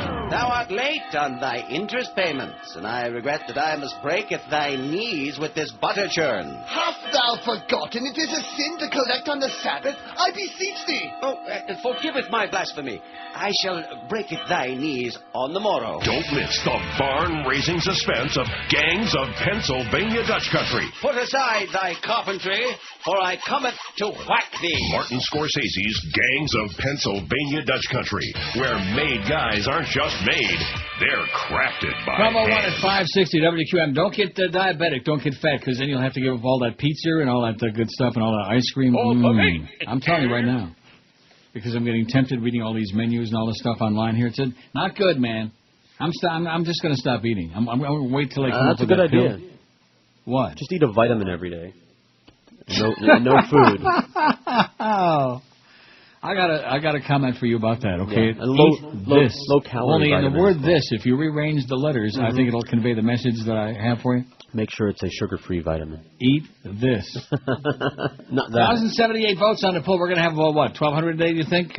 Chris doesn't care. He's too busy trying to stop eating. Yeah, we'll get to about 13. Now, what's the story with your weight? I don't want to get too personal now, but I will anyway. Lost another 2 or 3 pounds this past 2 weeks. Well, let's hear it for Chris, okay? I wouldn't be surprised by the end of our deal here the next 15, 20 years when I get through with all this crap, that he's down to a svelte 148 pounds. And then they will fear him. Well, they'll fear him all right. How tall are you? Like about 6? 5'10". Oh, 5'10". You're just barely a little taller than me. You should weigh about 160, 170 pounds. And you weigh how much? For what? 420. You weigh how much? I didn't know you actually wanted me to answer it after you said it, so 250. Why didn't you want to answer it? Well, you said 420, so, or he did, or whatever. So. Boy, you sure are touchy, man. It's a good thing I'm not sensitive and touchy like you. I'm a fat slob, okay? I'm just getting our commercials in here, so it's all good. Yeah, right. I got to lose another 24 pounds. I'll be svelte. I'll be lovely. I'll be ready for prime time. And I'll be also ready to be put in a box, no doubt. Sure too bad we can't take any calls, because this is not what I had in mind for my anniversary week, Not that this is such a major deal, but this isn't what I was thinking about. What are you talking about? Here's one. QAM. Oh, there QAM. There was the one. QAM, hello. Neil. Yes. Is Jesus and God the same person? Christ, do you have to ask me that? What, are you some kind of a Jew boy or what? Are you an atheist? Are you some kind of a heathen that's going to burn in hell? What is wrong with you? No, I'm just asking. You're asking what? What's my response going to be? It's all a bunch of Bubba Mices, pal. Do you understand what that means? Bubba Mices. Ask Bubba, he'll explain to you. Like I said, who needs these calls? Right. Oh, my goodness. What? I said brilliant. Yeah, he's a brilliant guy. A brilliant guy. 5670560. We can take the calls, although I don't know if it's me or do they just sound strange when you punch them up there. Like that very nice lady. I couldn't understand a damn thing she was talking about. That was just her phone. She had bad They're phone. all lighting up now. Oh, good. Let's punch a bunch of them, okay, and punch a bunch. QAM. Hey, I was going to talk to you guys about a good place to eat. Go to Gianni's in Pompano. Yeah. You like a good Italian food. Love it. Gianni's? Yep. Pompano. Like Gianni Versace? Like that kind of Gianni? Yeah. They've been there for about 20 years. It's not too far from the track, is it? Yeah, it's just east of the track. It's about halfway to Atlantic on the left. Mm-hmm. He used to be my next door neighbor. Hell of a guy, got great food. Now you don't get freebies there, do you? I don't think so. Yeah, get out of here. Hang up on this guy.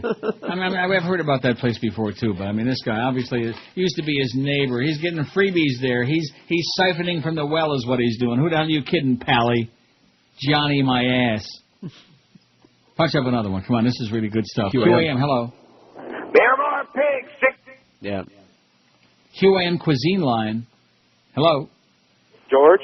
Yes. No. Is the meal available? For right what? Here. I'm sorry? Available for action right here, sir. What do you got? Hi, Neil. I just wanted to congratulate you on your longevity. Voice from the past, Coleman Chandler. Coleman Chandler? Who the hell's that? Oh. One of those old sales holes. With a mustache. Coleman, You're not remembering? Very vaguely. What? Sales? Coleman Chandler. Do you remember Coleman, George? No. I don't either. How long were we there? About a week? Maybe 2. Seriously, I don't remember you from Adam. I don't know you, Coleman. I mean, I don't want you to feel bad, but it was very nice of you to call. You remember when you had the song that where all the salespeople were on it, and salespeople are assholes? Oh. Gee, what happened to him? I don't know. He got... Oh, no. Coleman, what's that all about? Salespeople are ice holes. He said something like that, but it wasn't ice anyway. Well, it wasn't nice, and it wasn't ice. Well, that was Coleman Chandler. I'm glad he identified himself, okay? Because, Coleman, they're going to come after your ice pretty soon. Love your camping supplies, but, watch just your makes them I like his lantern a lot, the Coleman lantern. Sure. You know, when you go camping, you always take a Coleman lantern. Made in China. Is it really? Everything is. Well, why the hell not? They got a billion people. They got to keep them busy doing something. They're busy. How are those phones looking? See, I can't see whether phones are ringing or stinking or whatever's going on. QAM, hello. Boop. Boop. QAM. QAM, hello. Hey, Neely, what's up, man? How you doing, sir? I was wondering whatever happened to the Mo Man, the Doy Boy, and if you ever heard anything after he left the QAM. He's working weekends on a 40-watt station on 850 on the dial. He's working some that's weekends. correct. And he's also sucking up to Sid the Kid Rosenberg Kranz Schwartz over there at 790 across the street because he's on opposite me. So he's text messaging him and kissing his ass. Oh, that's cute. All right, maybe Neil. The two of them will sneak off in the middle of the night to New York together to the Bronx. Neil, you're the greatest. George, yes, you're the second greatest. Thank you much. Okay. All right. Well, there you go. Wasn't that sweet? I'm wiping away now. I'll bet you are. 5670560. No, seriously, something's got to happen with this. I mean, this is not a. This is taking it a step beyond where it ever has been before. And we've had glitches and bitches and witches and niches, but this is taking it a step beyond where it ever has been before. And we've had glitches and bitches and witches and niches, but this is like the thing is just out, and it's like, well, maybe someday it might come back. Well, what kind of response is that, Joe Bell? What kind of response is that we can't even punch the phones up here and I can't see nothing, and the internet is off tourist? What is that? Usual, typical. Oh, look at that. Bill Guerin traded to the Sharks. Here's some heavy-duty hockey news. Kyle Calder acquired by the Blackhawks. There's a franchise man they ought to shut down, one of the original 6. Bill Guerin traded to the Sharks. Here's some heavy-duty hockey news. Kyle Calder acquired by the Blackhawks. There's a franchise man they ought to shut down, one of the original 6. Chicago Blackhawks. They stink. The ownership stinks. They give the fans dreck. And who the hell are they kidding? And by the way, speaking of kidding, who's kidding who with this Panther stuff anyway, eh? Hey, they traded Gary Roberts. Gary Roberts went to the Pittsburgh Penguins, by the way. You aware of that? Yep. You care? Sure. Gary Roberts just celebrated his 75th birthday. He's old enough to be my grandpa, okay? So don't give me no Gary Roberts. Leafs wanted Gary Roberts. That's how desperate they are. And, I keep looking over here at the phone. What am I looking at? What am I looking at? Everything's ringing, man. QAM, hello. QAM. Hello, Neil? Yes, sir. I wanted to say PF Chang's is very good. Okay. They have a bunch of different things that are really good. In fact, Adifo used to be a big PF Chang's. He was their spokesperson. I see. Well, nothing's perfect, you know. That's very true. But, Neil, what did I ever do to you, schmuck? Yeah, get rid of him. Moron. You're an idiot. You're a jackass, okay? There's another guy that came, on a MySpace thing originally, and bada beep, bada boop, and he tried to, say, I was the jerk that was doing that, and ba-ba-ba. And you know something? They can never stop. They can never stop. Once a jackass, always a jackass. Once you got your one-liner, and then he comes back with, you were the one that said this. Just like that other guy. What was that guy, Jerry? Jerry with a G? Johnny? No, Jerry. Oh, not Johnny. Johnny G, are you talking about him? Hey, Johnny G, by the way, he goes through a whole thing about he hopes that part of the reason I went to Capitol Grill was on his recommendation, and then he gives me a song to dance about, what did I have, and go away already. Don't go away, mad. Just go away. I heard it. I smelled it. God, don't go in there. You hear my stomach bubble? It's bubbling. I gotta go back to the bathroom. People heading home from work late one night when they saw the sign on the fast food line. They pulled in and gave their order to the girl, And the next thing you know, they started to hurl. And Taco Bell. Their stomachs started to blow. In Taco Hell. A burning inside their throat. It had a smell. That's when they started to blow. Not feeling well. From the bean burrito. It must have been the curse of the quesadilla that's causing all of this diarrhea. But none of the sick are going to die. They've just got a bad case of E. coli. From Taco Bell. Their stomachs started to blow. In Taco Hell. A burning inside their throat. It had a smell. That's when they started to blow. Not feeling well. From the bean burrito. Should have skipped the damn chalupa. You might not have made but super. Next time you pass the sign, say no. Even though it's grilled, so it's good to go. Lots of people got sick and wished that they owned a gun so they could hunt down the people who think outside the bun. The pain from the cramps they felt deep in their gut. So next time they'll just go to Pizza Hut. Not Taco Bell. Their stomachs started to blow. From Taco Hell. A burning inside their throat. It had a smell. That's when they started to blow. Not feeling well. From the bean burrito. From Taco Bell. Look at that, we got over 1,100 votes already. 1109. Chris says everything is just fine. We are kicking some big, serious, smelly, rectum, fat, and if anybody knows about a fat ass, he's the guy. 1,109 votes on the poll. By the way, we already mentioned that Panthers traded Gary Roberts to Pittsburgh for defenseman Noah Welch. Anybody ever hear of Noah Welch? No. But who cares? Who? How about some NHL draft talk? Trade All right, guys, talk. we're going to take a quick break. We'll get the final details on that deal. And as we said, with Nashville making the big move with Forsberg and now San Jose, the question, what do the Anaheim Ducks do? We will speak. What do the Ducks do, baby? Probably waddle a little bit, would seem. Isn't that what Ducks generally do? They waddle? They do indeed. How are we doing on that phone? Because I have no idea. No calls. No calls, and Nothing. no engineer, no interest by anybody in the building. And that's just the way it goes. And who knows what evil lurks, how long this kind of crap is going to go on. I'm thinking during the break, it's the year 2007. The idea that anybody in the broadcast industry is doing a show without internet connection. I mean, I got my regular internet over here, thank the Lord, on the other side. But with, between me and you... Yeah. Between me and you, it's a pile of crap is what it is. It's just unacceptable. Two lines ringing. You don't have to get all whipped up into a frenzy about it. Just be calm, okay? Just be relaxed and calm. Don't get me all whipped up. Now that I'm calm and I'm in a very great frame of mind, don't get me all whipped up into an apoplectic frenzy again, you know? Bada-beep, bada-boop. You know, another one, there were a couple of other ones, too. There was the guy, I had to turn you off last Friday for the first time. Remember that guy? That guy. And then there was the ebullient guy. Mm-hmm. That was the one I was trying to think of, Jerry with a G, who sent me that indignant email on MySpace about, if I really cared about something as insignificant as this MySpace, all this other crap, you know. You were the one that called me you know something? I don't like people who want to have labels. They want to have, tags. Yeah, they want to have tags because they want to be superstars. They want to be big celebrities on the radio. There's only one celebrity on this show. Well, George. That's what Chris said. Hey, Chris is the big celebrity on this show. That's what Joe Bell said. He said there's only one celebrity on that show, and it's George Rodriguez. That's what he said. Anybody buying that? No. Anybody believe that he said that? No. See, there's always a big letdown with this thing, when you're building up to this big anniversary date. I mean, I don't see all that great significance of 31. It's just you made it 1 year past 30, Right. But at my advanced age, and in my stage in life, whatever my stage is, I think it's pretty miraculous. I mean, I had that call from Ricky Tiki last week. That was pretty exciting, although he wanted to talk to you. But nevertheless, last week, Vermont ice cream moguls Ben and Jerry launched Stephen Colbert's Americone Dream, a flavor named in honor of the Comedy Channel's political satirist. The news spread rapidly through the blogosphere after being leaked to Colbert's website for the No Fact Zone, itself a send of Fox News' No Spin Zone hosted by Bill O'Reilly. This, by the way, is by Andrea Schmidt and Megan Poehler of commondreams.org.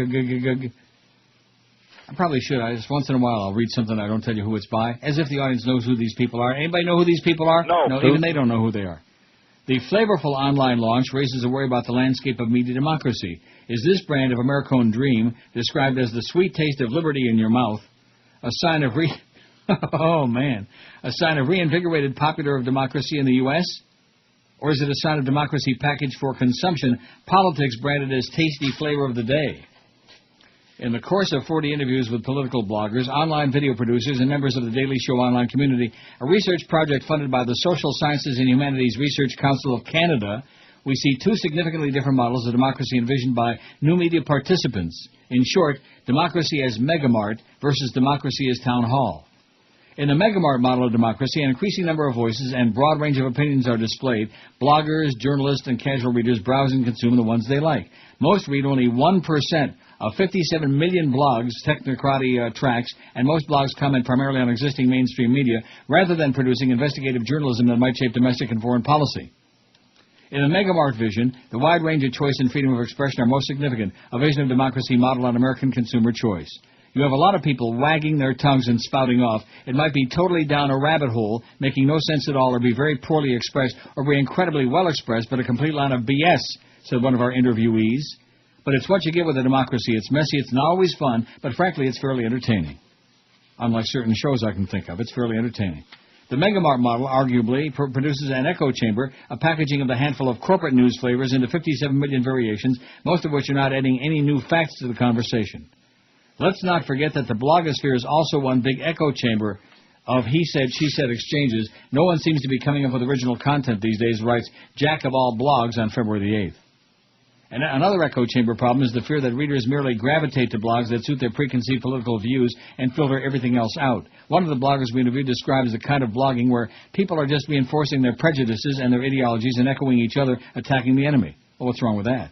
Still others disagree with this dismissal. Some research shows that readers are more likely to encounter views from diverse political perspectives in the blogosphere than in the traditional print news. But many bloggers we interviewed dispute the megamart model of democracy and said the emergence of a renewed town hall, a public forum in which judgments and opinions are rigorously debated. As one left blogger we interviewed states of his attempts to educate and mobilize his readers, I'm not just attempting to influence them while they're online, I'm attempting to influence them for their entire lives. Our research evidences that bloggers who view media democracy on the town hall model also are more likely to be engaged in official political activism. Contrary to the myth that online activism is supplanting offline political action, propagated by mainstream media headlines like that of Jennifer Earle's recent Washington Post op-ed, "Where have all the protests gone?" Online was the answer. Our survey shows online activity may be increasing offline political engagement. Our survey of 157 bloggers and independent viral video producers evidences that 52% agree that my online political activity has caused me to take action in my local community, like protest, boycott, etc. Since becoming active online, 29.3% of those we surveyed said they're more active in offline political activities, and 63.1% say they spend about the same amount of time in offline political activities. 59.5% say that my online participation in political forums has led me to join at least one political gathering or protest, or go to the window and open it up and yell, "I'm as bad," like that, as hell. Bloggers do contribute eyewitness reporting, specialized research, and rigorous investigation. For example, bloggers' attention reports that the U.S. military had used illegal phosphorus weapons during the November 2004 siege of Fallujah, and the on-the-ground reporting by blogger-journalist Dar Jamail of Iraq Dispatches pushed the story to prominence in the UK Independent. The reports forced the Pentagon to admit that white phosphorus had in fact been used in Fallujah. All the information came from bloggers, came from people doing things like finding government documents, finding instances where soldiers admitted and filed manuals that they used it and what it looked like, and that the call sign was Whiskey P, said a blogger who helped investigate the story. Even blogs that merely comment may impact perception and policy, though fact-checking and reframing, bloggers show little deference for traditional media, who used to be priest on high, dispensing their knowledge to the unwashed masses. But now we fact-check the crap out of them, and if they're lying, it's going to come out, stated one blogger. Mainstream media, in the words of another blogger, are watching their back a little more because they know they're going to get caught if they do anything egregious. Oh, don't do anything egregious. Bloggers describe their work as participation in a conversation. I think the main value is it brings more voices to the table, like by comparison to the corporate media where they pretend that there's maybe two sides to every argument, which is ridiculous. A contributor to a prominent U.S. military blog explains, "I like to argue because it helps form my opinion. I'm not bound to any opinion. Arguing with smart people who disagree is the best way to find holes in your own argument." This model of democracy has little in common with shopping. Rather, it involves engaged dialogue and collective search for the truth. As one interviewee said, blogging allows a level of citizen participation. You have a voice as well as a vote. Instead of just going and pulling a lever or being an anonymous number, you actually can contribute something to the debate. We currently face a good test case for these debates. In 2003, when the Bush administration fabricated claims about stockpiles of weapons of mass destruction, the political blogosphere was only nascent. As the war drums rolled again, this time with contested claims about Iranian intervention in Iraq, will the robust blogosphere fact-check the crap out of Bush administration claims about Iranian weapons supplies? And if so, will media democracy mobilize enough to public protest to be heard, much less shift foreign policy? If that is the goal, now's the time for bloggers to hone their arguments and demonstrate their fact-checking skills. So far, no U.S. mainstream media have yet disputed the factual distortions of the President's State of the Union, such as that Shia and Sunni extremists all want to kill Americans, kill democracy in the Middle East, and gain the weapons to kill it on an even more horrific scale. Will debates in the blogosphere be able to challenge Western preconceptions about the relationships and goals of the different Islamic movements operating in Iraq, Iran, Lebanon, Saudi Arabia, and around the world? Or will we just log on to our computers for another taste of Americone Dream? I haven't tasted it yet. Good. You had it yet? No. No. Although maybe we can go to the Cold Stone, get Cold and Creamery and get stoned. Cookie dough. Boy, how can people eat cookie dough ice cream? I don't know. It's good. Are you kidding me? It is? Oh, yeah. Sounds nauseating. Oh, no. It's like it would be like eating a whole pecan pie. The only thing wrong with it is that it's usually in vanilla. It's cookie dough in vanilla. So what some of us do is we go through and we pick out the chunks of cookie dough and leave the chaff vanilla ice cream behind. You leave the chafe? Yeah. In other words, you stick it under your leg. Suck it in and hold it. No. They're funky. They're old. They're the California prunes. So when you're getting old and gray, and you're constipated every day, you want some relief, and that's for sure. And so for you, we got the cure. Just eat some of us, eat us every day, and then flush your cramps away. Don't you know that they're wrinkled and they're tasty? Man, I'm usually so pasty. X-Lax is nice, but it don't work fast. Just eat some prunes, they're a real blast. On the party, yeah. On the party, if you eat us, you're a smarty pants. California prunes. What a way to go. Wow, speaking of the Panthers, that must have been my psychic powers again, or maybe it was just a coincidence because we played that rejoin with Geldy, squeaking and wailing, like that. The Florida Panthers announced today that over 300 people packed the Dorset Italian Market in Boca Sunday afternoon for the season finale of the Dorset Italian Market Panthers Insider radio show on 560 WQAM. The appearance was part of the Panthers All Access program, which has put Cats players face-to-face with fans all season long. Florida Panthers radio play-by-play voice Steve Geldstein hosted the Panthers Insider Show with special guest Nathan Horton and Assistant General Manager Randy Sexton. Both Horton and Sexton signed autographs and posed for pictures with fans in attendance before being interviewed on the radio. Ba-da-beep, ba-da-boop, ba-da-bop. And it goes on about, they're very good at, sending out a lot of PR pieces. And, here's about 50 free tickets for you, Neil, and you're a season ticket holder. And please put somebody in the stands there and help our franchise continue pretending that we belong, in existence. The funny part, it was the only funny part I heard of this, the oblong table this morning with Kenny and Bo. Mm-hmm. So they're asking them both, when's the last time you attended a Panther game? And they said, the one guy says, who? What are the Panthers? Like, ha-ha. And of course, what's the prize they're giving away on that segment? Tickets to... That's it, you got it. So these are not people who go to any of the games, just like almost anybody else. There is no interest. It's a phantom franchise. As much of a gigantic hockey fan as I am, and there's the draft show on TNN. Or the Minnesota Wild, because... there you go. Dominic Moore traded the Wild. I have no idea who that is. But nevertheless, how can it be in existence? I have no idea. And I keep looking over at this phone thing. I don't know why. I mean, wouldn't you think... No, I wouldn't. Oh. Anymore. Not anymore. We have reached rock bottom, okay? Rock bottom. That's right. Very good. As far as technical incompetence, we are technically challenged on QM. It's a miracle they can keep the damn thing on the air. Nice going, George Corso. I wish that guy, remember we had that one week, that guy was calling in every day, ripping Corso an ass. He must know him. Yeah, what was up with that? Deservedly so. Huh? What was up with that? I don't know. But, boy, if anybody deserves it, this engineering department, they're just, Steph tries very hard. He cares enough to send his best. And I don't think I ever met him, did I? No. No, he's normally the outside engineer, for sporting events, the location guy. Yeah, well, he sure don't want to let them inside to see the mess that they got going on there. That's why he probably wants to stay on the outside. Who the hell would want to deal with the technical mess they got going on the inside? 8 million dropouts on the streaming, and the damn telephone thing don't work, and this is Ongapachki. And remember a couple of days ago when we had the level coming from the control room so low that it sounded like it was coming from Uranus? I mean, I could barely hear the damn program. It wouldn't have been low if it had been. I beg your pardon? If it had been coming from that planet. Oh, it wouldn't have been that low, is what you're saying. If it had been coming from Uranus? Rectum. I see. Well, that's what it sounded like. Anyway, how are we doing? What are you saying? We're going to get 13? We got 11:35. I think we got a shot at 13. I don't know. I think Chris may have shot a little bit too high there. He might have got 11:42. They're coming in good chunks, though, now, you know? Maybe they had some of that Maricone ice cream, whatever it was. Maricone? Maricone ice cream. I've had some of that. Yay. Ice cream. Yeah. You lick it. Did it melt in your mouth? You lick it. 1,142 votes on the poll. Physically disabled still got only one. That's the ghost of FDR is looking over that. Not too happy about it. There's Glenn Healy. Your needs tomorrow as well. Bada beep, bada boop, bada bop. Let's get that NHL hockey thing on here. Let's get Rimmer on the phone. What do you say? No. Not. Well, that's the one good thing, man. I haven't heard from him in a dog's age. God. Huh. I must have gotten the message. What'd you say? Huh? Must have gotten the message through to him.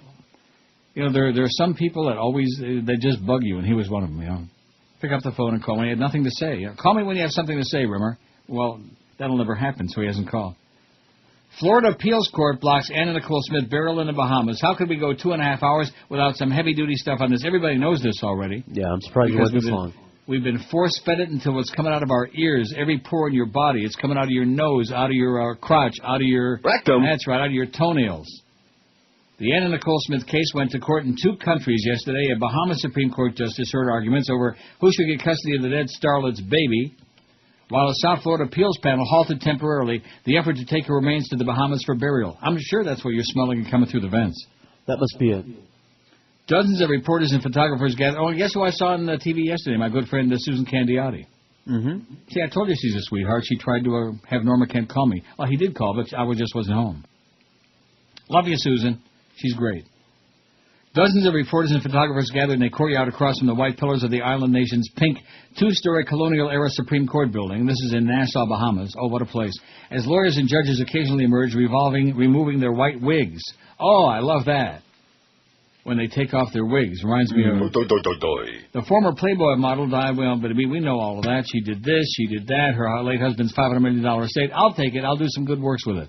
I'll do good works. Like a religionist, I'll do all my good works with it. An appeals court in West Palm Beach issued an emergency stay yesterday that stopped any effort to move Smith's remains. A Bahamas Supreme Court justice heard arguments but made no ruling on the baby's custody. And another Bahamas judge postponed a decision on a dispute over ownership of a house that Smith lived in, a potentially significant question that could determine whether she has the residency status necessary for a Bahamas burial. Why don't they just throw her ass out to sea, okay? Throw her ass overboard. Put her on one of those damn cruise ships. Well, I have a story on that. Speaking of cruise ships, where the hell is... Oh, yeah. I have a whole pile of stuff here that I've been, like, postponing, delaying, you know, off-putting. Well, come on now.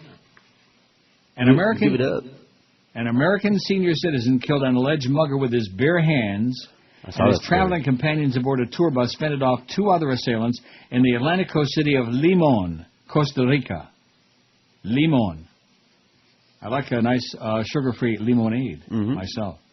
A retired member of the U.S. military, aged about 70, put suspect Warner Segura in a headlock and broke his clavicle after the 20-year-old and 2 other men armed with a knife and gun held up the bus tour. Luis Hernandez, the police chief of Limon, 80 miles southeast of San Jose, said last week. This is old news. But they never heard it anyway. You didn't hear it, did you? Yes. You did? Too bad. It's all right. Segura was later declared dead, apparently from asphyxiation.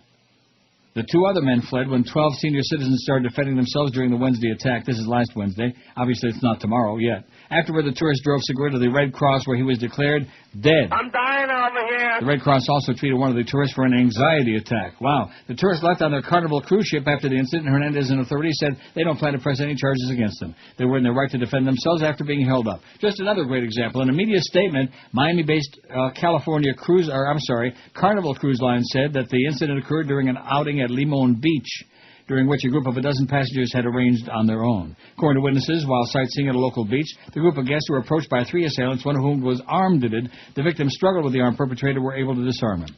During this process, the gunman's 2 accomplices fled the scene. In the course of disarming and restraining the assailant, he died from apparent asphyxiation. Like that. I'm gagging over here. Like that. Just like that. How's that draft coming, baby? Pending free agent would be the better pickup. A, Todd Bertuzzi, B, Jason Blake. Jonesy, there you go. Excellent trade there by the Panthers organization, man. Getting a real stiff. That Ald kid from Vancouver couldn't stop a bowling ball from 100 yards away. And Todd Bertuzzi, coochie, but nevertheless. Nice going, trading away one of the best goaltenders in the league. You idiots, you fools, man. And you want people to give you a song and a dance because the 300 people showed up at the market with Geldy? Yeah, that sure would satisfy me if I had to pay out of my own pocket for those stinking Panther tickets. Which, thank God, I don't.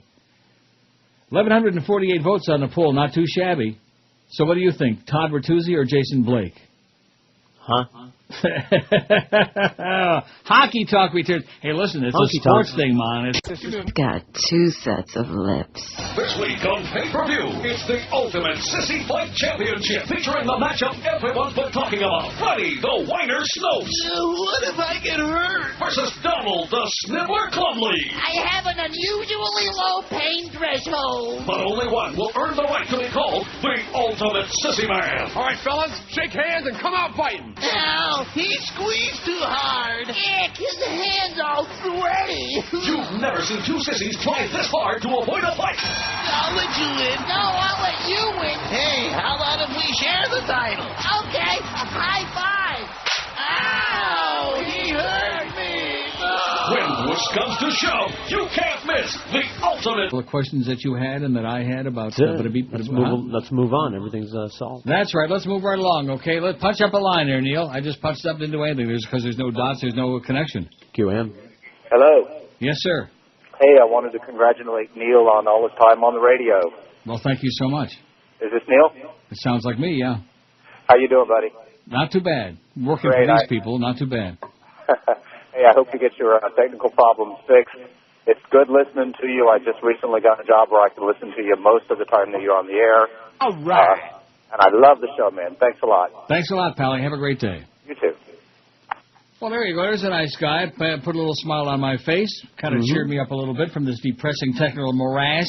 Morass. Everybody wants morass, right. but the problem is we got the wrong morass. What? Morass.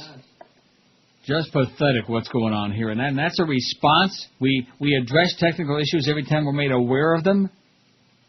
What the hell does that mean? And what address is on this technical mess we got now? What address? Huh? Is it the White House? Is it the United Nations? Is it the FCC? What is it? It's the pink dress. Oh, is that what it is? I thought it was the blue dress that Monica left in her behind. 1160 on the poll. Oh, there's the Rangers winning the Stanley Cup 100 years ago. There's Mike Keenan. I remember him. And there's Mark Messier, which if I ever have to see him again, him or Needle Nose, if I ever have to see him, I'm going to give up hockey. Get him off my screen. We're going to have a feature on him in just... let me turn off back to something else. 1,160 votes. How come they got to have a feature on somebody when it's the middle of the trading deadline? They should be given all the reports on the hot trades, which there weren't that many, I guess. And what were you saying, Chris? 1,300 votes? Not going to happen. Not going to happen. We got 1163. We got an hour and 13 minutes to go. That's just, we need 137 in 72 minutes. Well, it could happen if the audience really put the pedal to the metal, if they really got with it, if they got jiggy with it. And we're streaming, baby. We only got 29 dropouts on our streaming today on our feed, on our online feed. And like I told you before, just the 10th and the 25th. Just take the money from these people because when it comes to anything else, they're not competent to deal with it, okay? They don't really care about it. They don't want to be bothered with it. You can tell from the tone of that reply, you know. I sent your letter to Joyce, bada beep, bada boop, okay? They don't really care about it. They don't want to be bothered with it. You can tell from the tone of that reply, you know. I sent your letter to Joyce, bada beep, bada boop, bada bop, like that. That's Jolly Joe, you know. Very sad guy. Not jolly at all, sad, depressing to me. I was in such a great mood until I read that stuff. Thanks for ruining my day, Norma, okay? I don't want to hear about Jolly Joe and his brush-offs, okay, and about how he's not returning your responses. As long as the checks keep coming, what do we care? Right? We could just play that between now and the end of time. Got almost 2 years left on this deal. How about 2 years of... How's that sound, huh? Sure as hell beat some of the other crap we got on, I'll tell you that. Oh, I wanna meet Jerry Ford because he wore a jock strap and they made fun of him after he died. I didn't know much about him till after he died. Yeah, he learned about Jerry Ford on television. Just like the guy told Howard Beale, because you're on television, dummy. Remember that? That's I'm right. sure you do. An excerpt from, why me? Why me? Because you're on television, dummy. An excerpt from a new book by writer Andrew Coburn depicts Donald Rumsfeld as eager to deploy massive nuclear retaliation in war games he played in the 1980s. The excerpt is featured at the website Salon. Coburn's book is called Rumsfeld, His Rise, Fall, and Catastrophic Legacy. The incident described in the excerpt at Salon is drawn from the former Defense Secretary's heavy participation in 1980s continuity of government exercises, simulations of how government would attempt to function in the event of a major nuclear attack on the U.S., The exercises received heavy funding during the Reagan and Bush years, and according to Coburn, Rumsfeld loved these games and never missed any of them. But instead of working to reestablish a functioning U.S. government in the aftermath of a massive disaster, Rumsfeld had other priorities. A former official in the Defense Department at the time told Coburn that Rumsfeld always tried to unleash the maximum amount of nuclear firepower possible in retaliation for a Soviet attack. Maybe that's why Bush liked him so much. Maybe they both have the same thing in mind. Their favorite hobby. Not just war games, but kill some people. That's it. As many as possible. In the 1989 exercise, Coburn describes Rumsfeld was successfully shut down by another player in the game who simulated the role of Secretary of State. Coburn thinks the continuity of government exercise had interesting implications for Rumsfeld's real career as a policy and decision maker. It's worth comparing Rumsfeld's behavior in the games with his performance in a real war, he observes. The casual, maybe even irresponsible decisions taken in that war reflect attitudes and reactions better suited to an elaborate game from which real-life costs and consequences are excluded. Coburn also notes that when Rumsfeld wrote to George Herbert Walker Bush and asked for an ambassadorship in Japan, the elder Bush scrawled the following message at the top of the letter, which was collected by a White House employee. No, this will never happen, GB. Rumsfeld was subsequently offered no position in the Bush 41 administration, and yada, yada, yada. I like that. Maniac. He's a lunatic is what they're trying to say. And tell that to all the dead people who died because he was a lunatic, working for another lunatic. Tell it to all the dead people and the people missing their limbs and their eyes and their brain and whatever they used to have, okay? It's worth it. What does it have to do with Anna Nicole? What does it have to do with Britney shaving her stupid-ass head, huh? That's the American effing way, baby. That's the American way. What does it have to do with we found Jesus and Mary Magdalene and his son Yoshki, whatever the hell it was, in those crypts? What does that have to do with anything that we care about? What does it have to do with the damn Academy Awards? Like I told you, rob a bank. That's my suggestion. Rob a bank. Take the money, go off to some place where they have no extradition, and have a wonderful life. Have a great time. Take a bunch of real hot people out to some desert island somewhere, screw your brains out, have a big smile on your face, drink pina coladas, eat a lot of pineapple, you know, like that. All right. That sound good? Somewhere like in the South Pacific. I'm on my way. Can't find your ass. Speaking of that, whatever happened to the guy from, what the hell was his name, from Miami? That disappeared in... Joe Gersten? Joe Gersten. Whatever happened to him? He's in Australia. That's what I'm just saying. Oh, look at this. Norma Kent with an email here. No, this is the same one. I thought maybe this was a new one that just came through on my boysenberry. I thought maybe this was something new. It's the same old crap. Leave me alone, Norma. Leave me alone, please, okay? Tell me something uplifting. Tell me something that'll, put a smile on my face. Not like this depressing stuff about Joe Bell as a D-bag, you know? Who ought to be teabagged. You know what they say? D-bag the D-bag, isn't that what they say? Mm-hmm. It's like Puff the Magic Dragon. D-bag the T-bag. Or the other way around. I can't get it straight. 1,170 votes on the poll. Boy, if we had, we're not going to make no 13. I hate to break the news to you, Chris. You see, you just picked that number out of your ass. That's not the only No, we'll thing. make 12. That's what we used to say to Mo all the time when he used to pick those dingleberries. We'd say, oh, you just picked that number out of your, well, whatever. That's correct. 1171 on our poll. And he's out there listening right now. Hey, Mo, I hope you and your buddy Sid the Kid have a great trip back up to New York in the back of the bus. He's texting Sid the Kid over across the street and congratulating him and doing a wonderful job with his point share, you know, with no listening audience. Who the hell are you kidding, Mo, okay? It's not important that his friends succeed because he doesn't have any, but that Neil fails. That's what his life's all about now. Everybody, every person in this business who ever crossed your path will say the same thing, Mo Meister. Kaka, Moon. Iraq's Shiite vice president narrowly escaped assassination yesterday. Uh-oh. Well, he's a big fat guy. I saw. As a blast ripped through a government meeting hall just hours after it was searched by U.S. teams with bombs. Uh-oh. Well, he's a big fat guy. I saw. as a blast ripped through a government meeting hall just hours after it was searched by U.S. teams with bomb-sniffing dogs. At least 10 people were killed. I guess the dogs must have been off their feet a little bit or something, huh? Adel Abdul Mahdi was slightly wounded in the explosion with splintered chairs, destroyed a speaker's podium, and sent a chilling message. Oh, everything is always chillins. That suspected Sunni militants can strike anywhere despite a major security crackdown across Baghdad. It ain't working out too well. As U.S. forces sealed off the area around the municipal building, investigators grappled with the troubling question of how the bomb was smuggled into the Ministry of Public Works, a 7-story structure with cracked surveillance systems from its days as offices for Saddam Hussein's feared intelligence service. The bomb, possibly hidden in the podium, went off moments after the Minister for Public Works finished a speech in the third-floor chamber. Witnesses said Abdul Mahdi may have made a welcoming address a few minutes earlier, raising speculation the bomb could have been on a timer trigger that missed the Vice President by sheer luck. Among those killed were several ministry employees, police said. More than 25 were wounded, including the Public Works Minister, Riyad Gharib, which sounds a little like Abu Gharib. Probably related. Abdul Mahdi, smothered by his bodyguards in an instant, in a millisecond, suffered minor leg injuries, was hospitalized for tests. He was later released. I heard a big explosion, said Tagreed Ali, a Public Works Ministry employee who attended the gathering to honor outstanding workers. I fell to the ground and the whole place was filled with black smoke, kind of like the studios at QAM. Maybe the old Tar Baby guy's up on the roof, you think? We can't say Tar Baby. We can play that bit, but we can't say it. Right. And what else was I supposed to play? Before you told me something. The McLaughlin group. Oh, yeah. McLaughlin, sorry. McLaughlin, did you say McLaughlin? Whatever it is. I know. What, are you some kind of illiterate D-bag? Yes. Mr. T-bag, all of the above.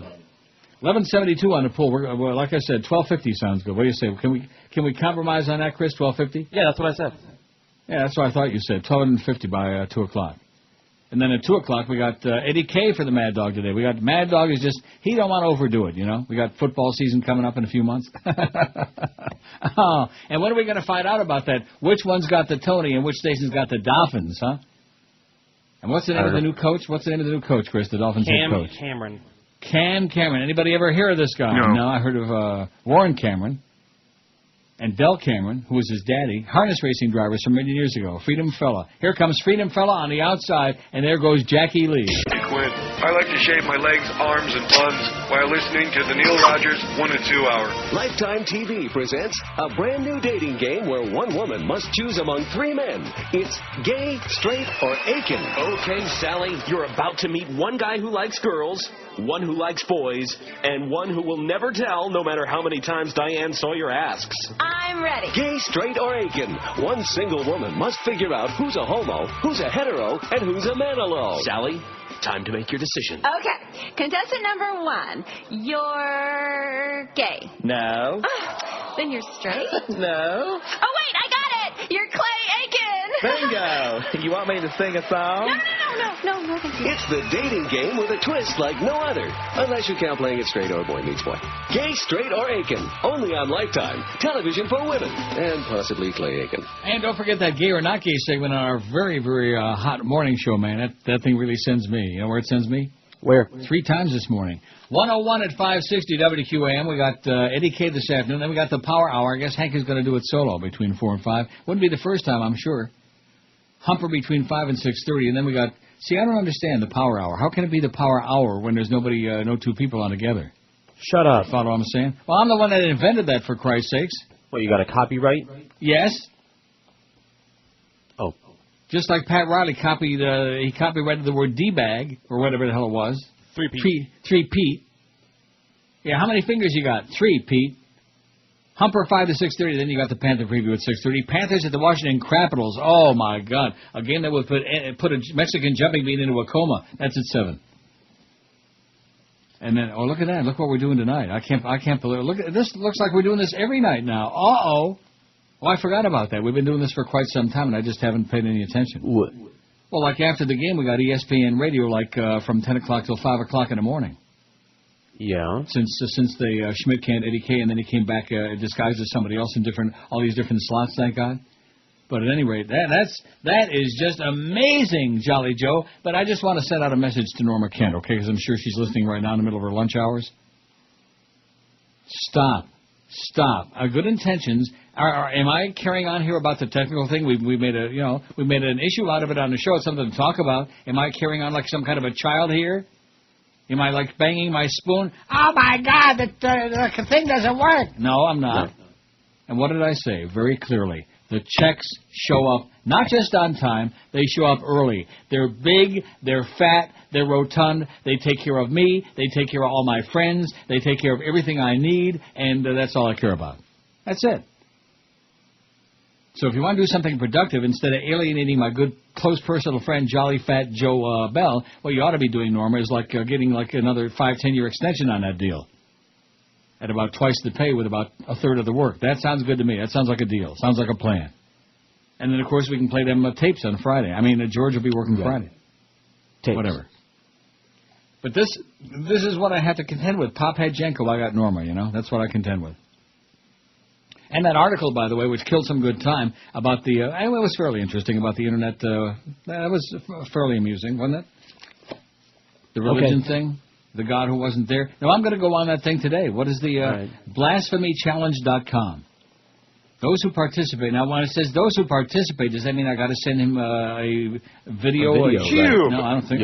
You post one. Post what? Post what this. You post a video. You shoot a video, you put it into your computer, you post it. A video of what? Of you saying what the people say who post videos. And how the hell am I taking a video of me saying crap? Somebody shoots a camera at your face. Yeah, okay. Shoot this. I said camera. Anyway, those... Just trying real hard to out-do those guys in the morning. So what do you think? Gay or not gay, huh? You're gay. Definitely. The God Who Wasn't There, the DVD, which Mr. Fleming wrote, directed, and produced. Yeah, it was pretty interesting. The Blasphemy Challenge site advises people how to post their videos on YouTube and how to search for the videos on the YouTube site. Oh, I see. Well, whatever. Maybe I'll find something on there pretty interesting, and I'll shoot it off to him, and I'll get a copy of that DVD for free. Oh, man, I'll scam a copy of the DVD. You know me, the old cheapskate. Not. 1188. See, as I get older, the idea being now that I got a few bucks, spend it, you know? I have one friend who tells me that, my friend up here, of course, and he said, you know, enjoy it. Enjoy life. Spend the money. That's right. Don't worry. What was the suggestion? Absolutely. Oh, my God. Oops. 1189 on the poll. We need only 11 more for 1,200, and then after that, it's just like a free run. Wouldn't you say, Chris, a free run? Oh, definitely. I've had the free runs every now and then. Not good.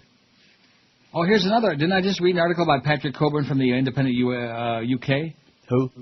Well, he spells his last name. I better not say it. I know that's how it's pronounced because I heard them say it on the BBC, but... Not everybody pronounces it that way. His last name is spelled Cockburn. Oh, my God. Oh, I hate that. Anyway, that's his name, Patrick Coburn. First, the U.S. deluded itself about the war, then about the source of the weapons, he wrote in The Independent. See, some of this stuff is getting ancient. Wait till I get to the story about Alien just landed on a rubber tube, on a rubber raft. But that's what happens when you can't take any calls. And, like, you know, I'm going to start making a huge pile, man. I did that this morning, as a matter of fact. I worked on it feverishly. And without getting too graphic about that, have you ever had that happen and you asked yourself, like yesterday, I didn't eat much of anything. Uh-huh. I had a couple of Schneider's weenies, and I had, what else did I have? Some cheese, some really good aged cheddar cheese, you know? Aged about 100 years. God, it was good. And you don't start giving me the crap about the cheese again. All right. Just because I don't drink milk doesn't mean I can't like cheese. It's not that you don't drink milk. You condemn it. You I say it's horrible. You say it's unhealthy. It's bad for you. It is. You thrust your finger up in the air and says, no other animal drinks the milk of another animal. That's right. But you do. No, I do not drink my cheese. Whatever. I drink my ice cream sometimes when I melt it down too much. Ever nuke a pint of ice cream and you nuke it so much it's almost like you have to put a straw in it? Yeah. Not good. 88 seconds is the perfect time, okay, for a pint of frozen Haagen-Dazs or Ben & Jerry's. I gotta make an admission, and this is bad, as the number one promoter of Ben & Jerry's fish food, and if somebody that always says Haagen-Dazs is too watery. I'll tell you one of the things in life that's really sweet, in the middle of the summer, like in June or July, August, is sitting on the Kudamm in Berlin. There's a big Haagen-Dazs shop there. And they got all these little chairs, you know, with the umbrella thing sitting outside, where you can sit there and enjoy your ice cream, maybe lick a little bit, and just do your people watching there on the Kudamm. Oh, my God. When that lady called earlier and asked me my favorite city in the universe, you know, maybe there's better cities, but of all the ones I've ever visited, Berlin. It's got everything you could possibly want.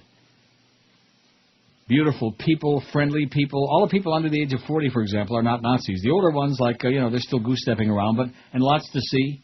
Good food. All kinds of good food. Good. In fact, since I came back early, I curtailed my... See, it was the wrong time of the year. You don't want to go almost anywhere in Europe in the wintertime. It's dank and depressing, and you get in kind of a sour mood. I don't know. Although if I had any brains, I would have stayed another 4 days and had me a wonderful wild time. And you can have a wonderful wild time in Berlin. Ich bin ein Berliner. Trust me, I'm telling you. Sitting there on the Kudamm, the Kurfürstendamm. And let me recommend enthusiastically, by the way, if any of you people are going to be traveling, because right now is probably the time of the year, including me. I'm starting to make plans for, my April vacation. And George this morning tried to screw up my vacation. Yeah. Just let me put it to you this way, okay, without playing Butch Boss, which I never do. As you know, based on recent events in my life, my trips now are written in granite, okay? Because I also have to coordinate with trips that I'm making down there, and the trips to Europa and vacations and things like that. So don't be messing with my calendar, man. I had no intention. Don't be messing with my calendar, because he's tried to tell me this morning. He says, when are you going on vacation? I gave him the date in April. He said, that's when I'm going on my vacation. Yeah, and, of course, you know me. I'm always the old softy. I'm always willing to change, because I always accommodate everybody. For years, you've taken your vacation just accidentally and coincidentally during the only time that school happens to be out when I could be able to go somewhere. Yeah. And I never say anything about it, but this year I asked first when you were going to be taking your vacation. And am I going on vacation when school's out? No, it turns out not. But then you said first week of April, and I had a heart attack because I asked you about it. I did not say that at all. I gave you the date when I'm going. My God. Chris heard it, but he's going to agree with you because he's scared to death of you. No, actually, I do believe George was correct on this one. At first, you said the first week. And then I changed it when I gave you the date. Yeah, after you looked. After I looked and I gave you the date. But you almost had a heart attack when you said the first week. Will you can't you be a little more stress-free just like me? Can't you relax? Why don't you take a lesson from the old man? I'm stress-free. I don't care. Well, you're hair-free. That's about it. Listen, it's not that. It's just the way it is, okay? Recent events in my life, including that whole Jacob episode, have made me into a... But now everything is wonderful. Everything is hunky-dory, as they used to say on the Maple Leafs when Jim Dory played defense. Well, I sure would like to take in a shower with him. Jim Dory, number 8. Oh, he was great. That's for you, Jimmy. You don't look too good anymore, though.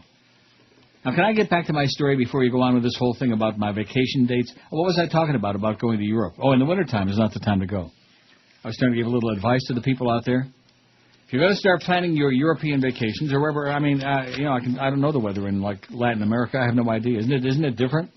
Like our summertime, there are countries in South America that are having wintertime, et cetera. That is correct. So I don't know, because the only time I spent in Latin America was those 2 days in Caracas, and I wouldn't go. And it wasn't really even 2 days; it was 1 day and part of another one. Yeah, I wouldn't go back there. It's like getting lost in a sea of cockroaches, man. There was just nothing but wall-to-wall massive numbers of people and those little huts up there in Las Montañas. And the cab driver giving me the whole story about how at nighttime, all the banditos come down into downtown and they rob and pillage and rape and loot and all of these things, etc. It was kind of a scary place, Caracas. And especially when you go to the airport, it was like a paramilitary operation. They're all standing with the Uzis on their shoulders and just very hostile looking, all the military outfits. Hostile. And I thought to myself, I better get out of here while I'm still alive. And I Good did. idea. But anyway, my point being that the great time for Europe is like April through October. All right. Got it? I'm just telling you that, so when you plan your next vacation for the rest of this year, that's the time you want to go. In the springtime, summertime, and early fall. October. Like, when the hell was it? Was it June or July last year, the World Cup in Berlin? You're asking me. I don't know. I'm trying to think of what the date was. It should be a date that I would mark on my tombstone. This is a date that this man will never forget as long as he lives. But anyway. See, I'm getting too old to even think about that memories of that trip last summer. I doubt it. No need to be taking God's name in vain and classifying women as, well, I wouldn't even need to mention it. Thank you very much. You're welcome, bitch. Anyway, I don't want to say that. 1,212 votes on the poll. What were we shooting for? 13 was Chris's. I said 1,250. I think I'm going to be right on it, man. I'm going to be spot on, as the British say. And why do the British say that? Because they're constipated. Oh, you're spot on. God, too much of that tea. Don't you think, drinking that tea, that sissy-prissy tea? Maybe it's the crumpets or the bad food. Yeah, I think lump it with the crumpets. Can't complain about British cuisine because there isn't any. Speaking of that, Paul, and this is only by accident. I segued into this, and I had no idea that I was holding this in my hand, or the story either. Of course, in my case, it's easy to forget that you're holding it in your hand.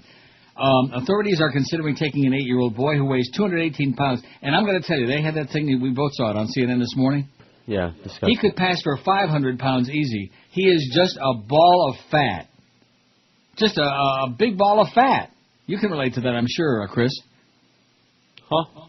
An 8-year-old boy who weighs 218 pounds in a protective custody unless his mother improves his diet. And they showed him shoveling fried chicken down his throat. He just shoving it in there like he was an eating machine man. Talk about looking for a good machine. This was an eating machine man, just shoveling down his puss. Social service officials will meet with family members today to discuss the health of Connor McCready, who weighs more than 3 times the average for his age. The worst case would be Connor getting taken into care. He is well cared for, the boy's mother, Nicole McEwen, told ITV-TV. A spokeswoman for health officials in Wallsend North Tyneside, 300 miles north of London, said the hearing was part of a process that could eventually lead to Connor being taken into protective care. She declined to comment further. Maybe they're trying to kill him with food. I know people who do things like that. Uh-huh. Yeah. What is it called? I just checked in to see what condition my condition was in. No, it isn't. Is that it? I don't know. Something like that by Kenny Rogers in the first edition. On Roulette Records, no less. Condition. 68, I'm thinking. 69, 68, something like that. Boy, what a memory. Just dropped in.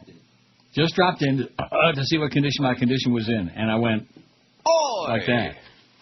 And unidentified, oh, man, all of a sudden I'm grepsing here. Like that girl that's got the hiccups for the last couple of weeks. She was on the other day, too. Well, at the same time that you grepsed, I farted, so. Good. Oh, man, I wonder which one smells better. Sweet. Not. And unidentified. Oh, they smell just the same. And yeah, if you ate methane. Oh, God. An unidentified health officials quoted as telling the Sunday Times that taking custody of Connor would be the last resort, but said the family had repeatedly failed to attend appointments with nurses, nutritionists, and social workers. Maybe they could all meet for lunch. Yeah, they could meet for a few meals. Child abuse is not just about hitting your children or sexually abusing them. It's also about neglect, the official was quoted as saying. Dr. Colin Wayne, director of the National Obesity Forum in Nottingham, wasn't that what was the sheriff of Nottingham and Robin in the Hood, wasn't it? That's right. Wow, what a memory. Called Connor's lifestyle extremely dangerous, adding he's at risk of developing diabetes in his early teens and cardiovascular and nervous system problems in his 20s. He's really at risk of dying by the time he's... About 30, man. Wayne said. Dr. Michael Markowitz, a pediatrician who sounds awfully Jewish to me, agreed. I'm not saying they can't care for him, but what they're doing is, through the way they're treating him and feeding him, they're slowly killing him, he said. They're killing him over there. I'm dying over here. Pudgy piece of turd. Oh, why should we blame him? Should we blame the parents? Yes. How do parents allow their kids to become... And I'd like to see the parents, too. Well, they're irresponsible and evil. And fat. Yes. Well, that's all part Connor's of case attracted national attention after his mother allowed the ITV news crew to film his day-to-day life over the course of his month. Connor's mother said he steals and hides food, frustrating her efforts to help him. He eats double or triple what a normal 7-year-old would have, she said. If I didn't give him enough at tea time, then he would just go on at us all night for snacks and stuff, she told ITV. She gives him enough at tea time. I hope all you guys are getting enough at tea time. Connor, who lives with his mother and sister, has difficulty dressing and washing, she told ITV. She gives him enough at tea time. I hope all you guys are getting enough at tea time.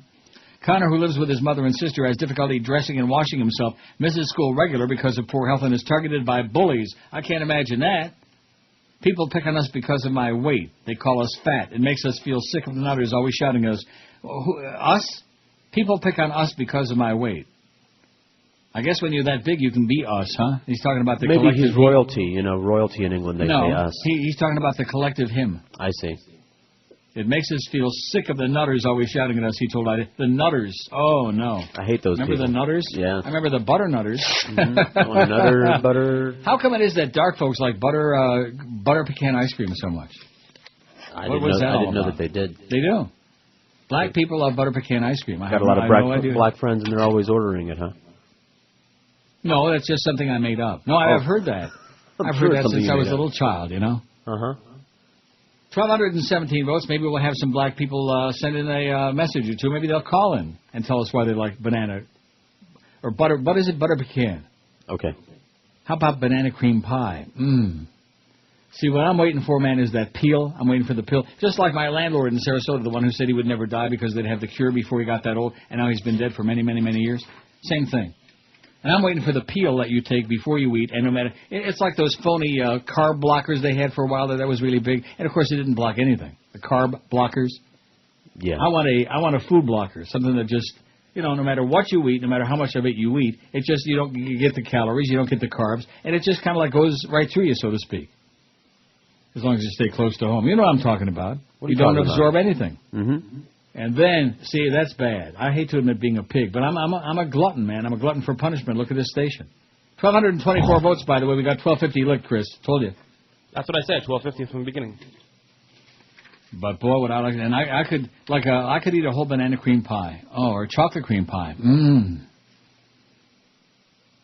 See, I really, not that I do those things, although I have told you some, I've admitted on the air to having some, like, ice cream episodes that were just obnoxious. Like a half a gallon. I have eaten a half a gallon of ice cream in one sitting. Like Score ice cream, that's how much I like it. Put it in that microwave, you nuke it a little bit. Oh.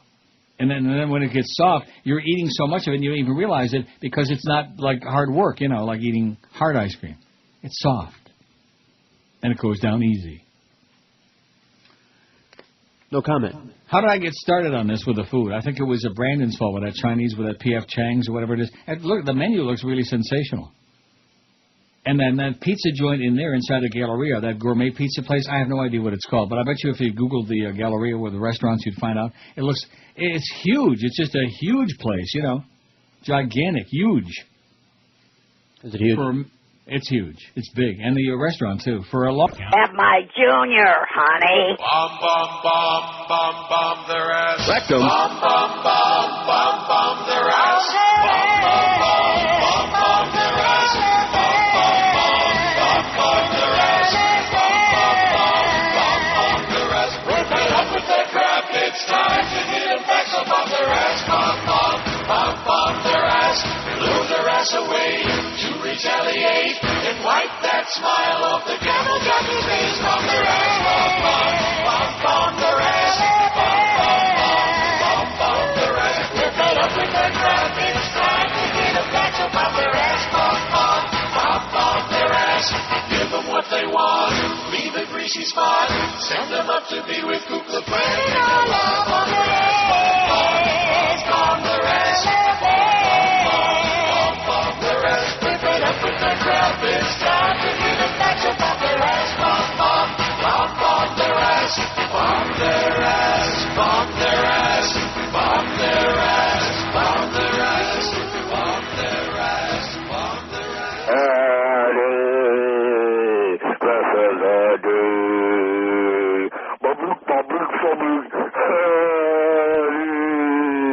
This is Eddie. This is Eddie.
There you go.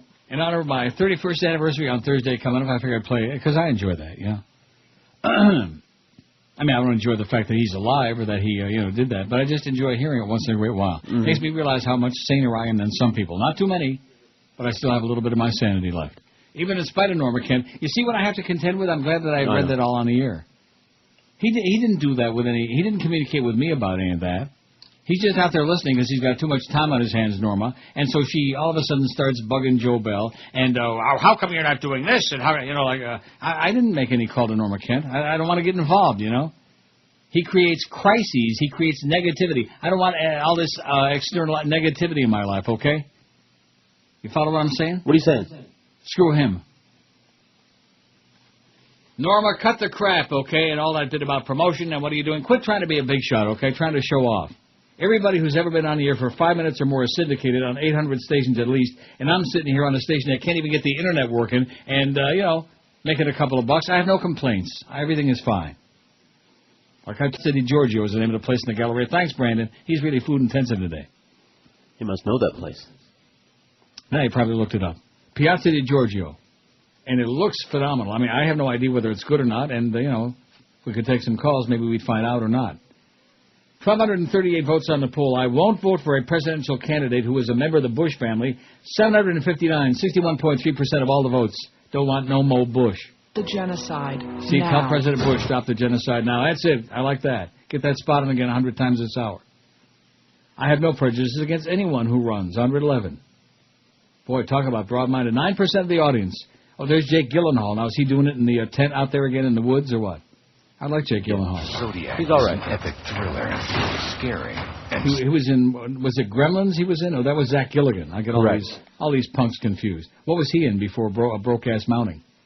Jake Gyllenhaal? He was Donnie Darko. Donnie Darko, that was it. Okay, that's enough. And other things, but Donnie Darko is pretty good. Only the ending, he dies, by the way. Oh, sorry. I won't vote for a presidential candidate who's a Republican, 105. Good thinking. Black, 40. Woman, 36. That kind of like neuters itself out. When in doubt, neuter it out. I hate this poll, 35. Only 2.8%. Good poll. Nice job. Thank you, Charlie B. A Jew, 34. Gay, 32. How about a gay Jew? I'm running. Mormon, 23. Hispanic, 17. Illiterate, 15. Kind of like our current president. Yeah, he sends me nuclear.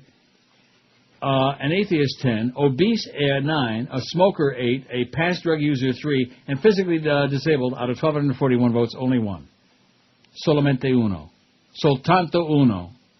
Let's get really linguistic on this show. What do you say? Yeah. I don't know what it is, but I think it's Norma Kent. I'm going to be running to the room in a minute during this next break. Wow, what's that all about? Really? Yeah. Joyce is calling. What are you laughing about? I'm just telling you, man. It's one of those days. I don't know what it is. Maybe it's kind of like overflow. I have no idea what's going on in my system. Well, when you're full of it. I know, it's easy. Well, I think I might actually take the break early. How do you like that? Wow. Rich reminds me of my mother. All right, everybody. This is a special song for all of us fat people. Our anthem, our song. Now go to the cupboard and grab a bag, like I have, of Doritos, and let's have some fun. Fat people got no reason to. Fat people got no reason to. Fat people got no reason to feel guilty. We've got chubby hands, big bad eyes, big bare belly sagging way past our thighs, 2 to 3 chins, 6 to 10 rows. We have to take a picture just to look at our toes. Don't want no low calorie. Don't want no fat free for me. Don't want no skinny people around here.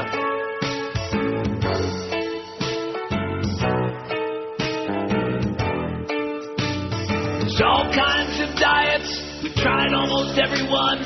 A pill to squirt the fat out. In other words, you get the runs. We've tried almost every one. A pill to squirt the fat out. In other words, you get the runs. We say it is time, we mean it. We're gonna lose the weight. Now pass that deep fried chicken. I'll stop my diet tomorrow. Today's way too late. Fat people got no reason to. Fat people got no reason to. Fat people got no reason to feel guilty. We've got food on our mind every second of the day. A 90 Ponderosas like a damn holiday. Really big cars with a seat bent way back. A floor full of rappers from a Big Mac attack. We're known to be say we gained the weight because we no longer smoke. Don't want no slim fast around here. Don't want no light lunch around here. Don't want no tight ass skinny winnie around here. I just love reaching in and doing what the skinny people can't do. Eating my Doritos, baby. Give me another Dorito. I love them. While you people are working out, feeling all unhappy, I'm eating Doritos. I'm happy in my life. Well, I'm happy for you. Okay, get lost. 144.60 You'll never believe this. You'll never guess how many trips since I last spoke on this radio station. How many trips I made? 2? 3. Wow. 3. That's something. Staggering. It was something, all right. I can't bet say you're it. I know what it staggering. was. I beg your pardon? I said, I bet you're staggering. I am staggering. I'm sitting here like my eyes are like rolling around like a pinball machine, Prop like a yourself machine. up, Pop. Well, it's one of those things, you know. I think it's probably all the garbage that I ate Sunday, all that candy that I was eating down there, all that whatever. Who knows? 1,200, or maybe it was all that food talk. You know, that could have done too. In fact, I don't think I'm even close to being done. Here's George. Not yet. Exactly. 1,252 votes. We got our 1,250, Chris. Aren't you proud? That's what I said, 1,250. Okay. Might be taking that next break a little bit early, too, when we come right down to it. How is that possible? Where did this come from? I think it's Norma Kent induced this, is what I think. I could be wrong. Maybe I'm on the way out. To where? Wouldn't that be something if I could... Huh? To where? To lunch. You think you're having your death movement now? Oh, no. Believe me. That's going to be a lot worse than this, I think. Nature takes its course. Nothing I can do about it. Nothing sub rosa about it. Nothing indecent or obscene. It's just a life. I think the Lord plans it this way. Oh, God. Because he's a sadistic bastard, the Lord, is what he is. That's why some of us wake up in the morning and we look in the mirror and say, oh, geez. There's something ludicrous about the attempt by the U.S. military in Iraq to persuade the world that the simple but devastating roadside bomb, or IED, improvised explosive device, is a highly developed weapon requiring Iranian expertise. Here's the official police report of one IED attack. It reads, at about 8:25 a.m., 100 men of the X Regiment, with their colonel in charge, marched with their band from the military barracks at Y to their rifle range by a fixed route. When they got to place Z, a landmine exploded, killing 3 outright and wounding 22 others. 3 of these died shortly afterward. The mine was connected to an electric battery, about 150 yards of cable. It was believed that there were only 2 men involved in carrying out this outrage. This is fairly typical of a roadside bomb. It might have happened in Iraq yesterday, except it didn't. The IED in question exploded in the town of Youghal in County Cork on June 21st, 1921, England. I happen to have read the Royal Irish Constabulary, well, not England, Ireland, same difference. I happen to have read the Royal Irish Constabulary report on the incident because I was born 29 years later, about 2 miles away from the site. IEDs have not changed much in the decades that followed. They've been used everywhere from Cyprus to Vietnam. They're cheap and easy to make, and they can be detonated by a single person. They came as a nasty shock to the incoming U.S. soldiers who invaded Iraq in 2003 because they were so well equipped to fight the Soviet Army. American military procurement long ago detached itself from real conditions on the battlefield. In early 2004, I met some U.S. combat engineers, or sappers, charged with the lethal job of finding these bombs, which were nicknamed convoy killers. Because the Pentagon was in a state of denial about their very existence, the sappers had received no training in locating them. A sergeant told me that he obtained with great difficulty an old but still valid U.S. Army handbook printed during the Vietnam War about IEDs. The book hadn't been reissued because to do so might appear to contradict the Pentagon's line that Iraq was not like Vietnam. The U.S. Army is pretending that explosively formed penetrators are a new form of weapon that could only have been obtained in Iran. It claimed last week that the so-called EFPs have been supplied to these. They were doing each other and doing the sheep. They were doing anything that was warm, you know. It wasn't a sex scene. It wasn't a love scene. It was a rape scene. Oh, there's Susan. My friend Susan Candiotti. Body battle. That's what I think I'm having is my own body battle. Ruling, or whether to have a hearing winning. to discuss this further. Kira, we'll keep you posted. All right. Well, thanks a lot, Susan. That's my good lady friend right there in front of the District Court of Appeals in Broward. 1,254 votes on the poll. Oh, and is that Jose Padilla, or he used to be Jose Padilla? Ability, as he supposedly learned in an Al-Qaeda training manual A hearing underway in Miami will determine whether Padilla and 2 co-defendants. Oh, the feds are saying that he's faking mental incompetence. What about our president? You think he's faking mental incompetence? I don't think he has to act. Act natural, like the Beatles said. Act naturally, isn't what they said? Did they? The Beatles? As Ed Sullivan would say, the Beatles. Well, the good part of it is that everything seems to be calm and cool and collected. You don't have to worry about any emergency takeover here the last couple of minutes. And what's the story technical here? I don't want to start bringing that up again. About what? About this internet thing. Everything's working fine. We've had, by the way, 132 dropouts. No, we haven't. Yes, we have. No, we haven't. On our streaming? Let me say it again. 132 is what it says. Everything's working fine. Oh. 132, and it was 29 for a very long time, and it kind of calmed down like my stomach. And all of a sudden, just like my stomach, it's just spastic. Like that. Spastic. Oh, can you smell it? I got news for you, man. Mine don't stink. How do you like that? That's a lie. Boy, you talk about a lie. Woo! Man. 132 dropouts. The thing over here is as dead as a doornail, although it's still got the blank boxes there with no dots in them and no clock. And what did you just say to me? They're working on it? Is that what you said? Everything's fixed. What are you talking about? 12:54. So I think 12:50 was a pretty good guess, Chris. I think we hit the jackpot. Yeah, I nailed it. We had a simultaneous angiogram or whatever that is. I won't vote for a presidential candidate who's a member of the Bush family. 757, 61%. No mas with the Bushes being the president. What is that? Do you get it? No. I guess it depends on what they're smoking. A past drug user, 3, or physically disabled, still solamente uno. It's Dave in Miami town at 560 WQAM.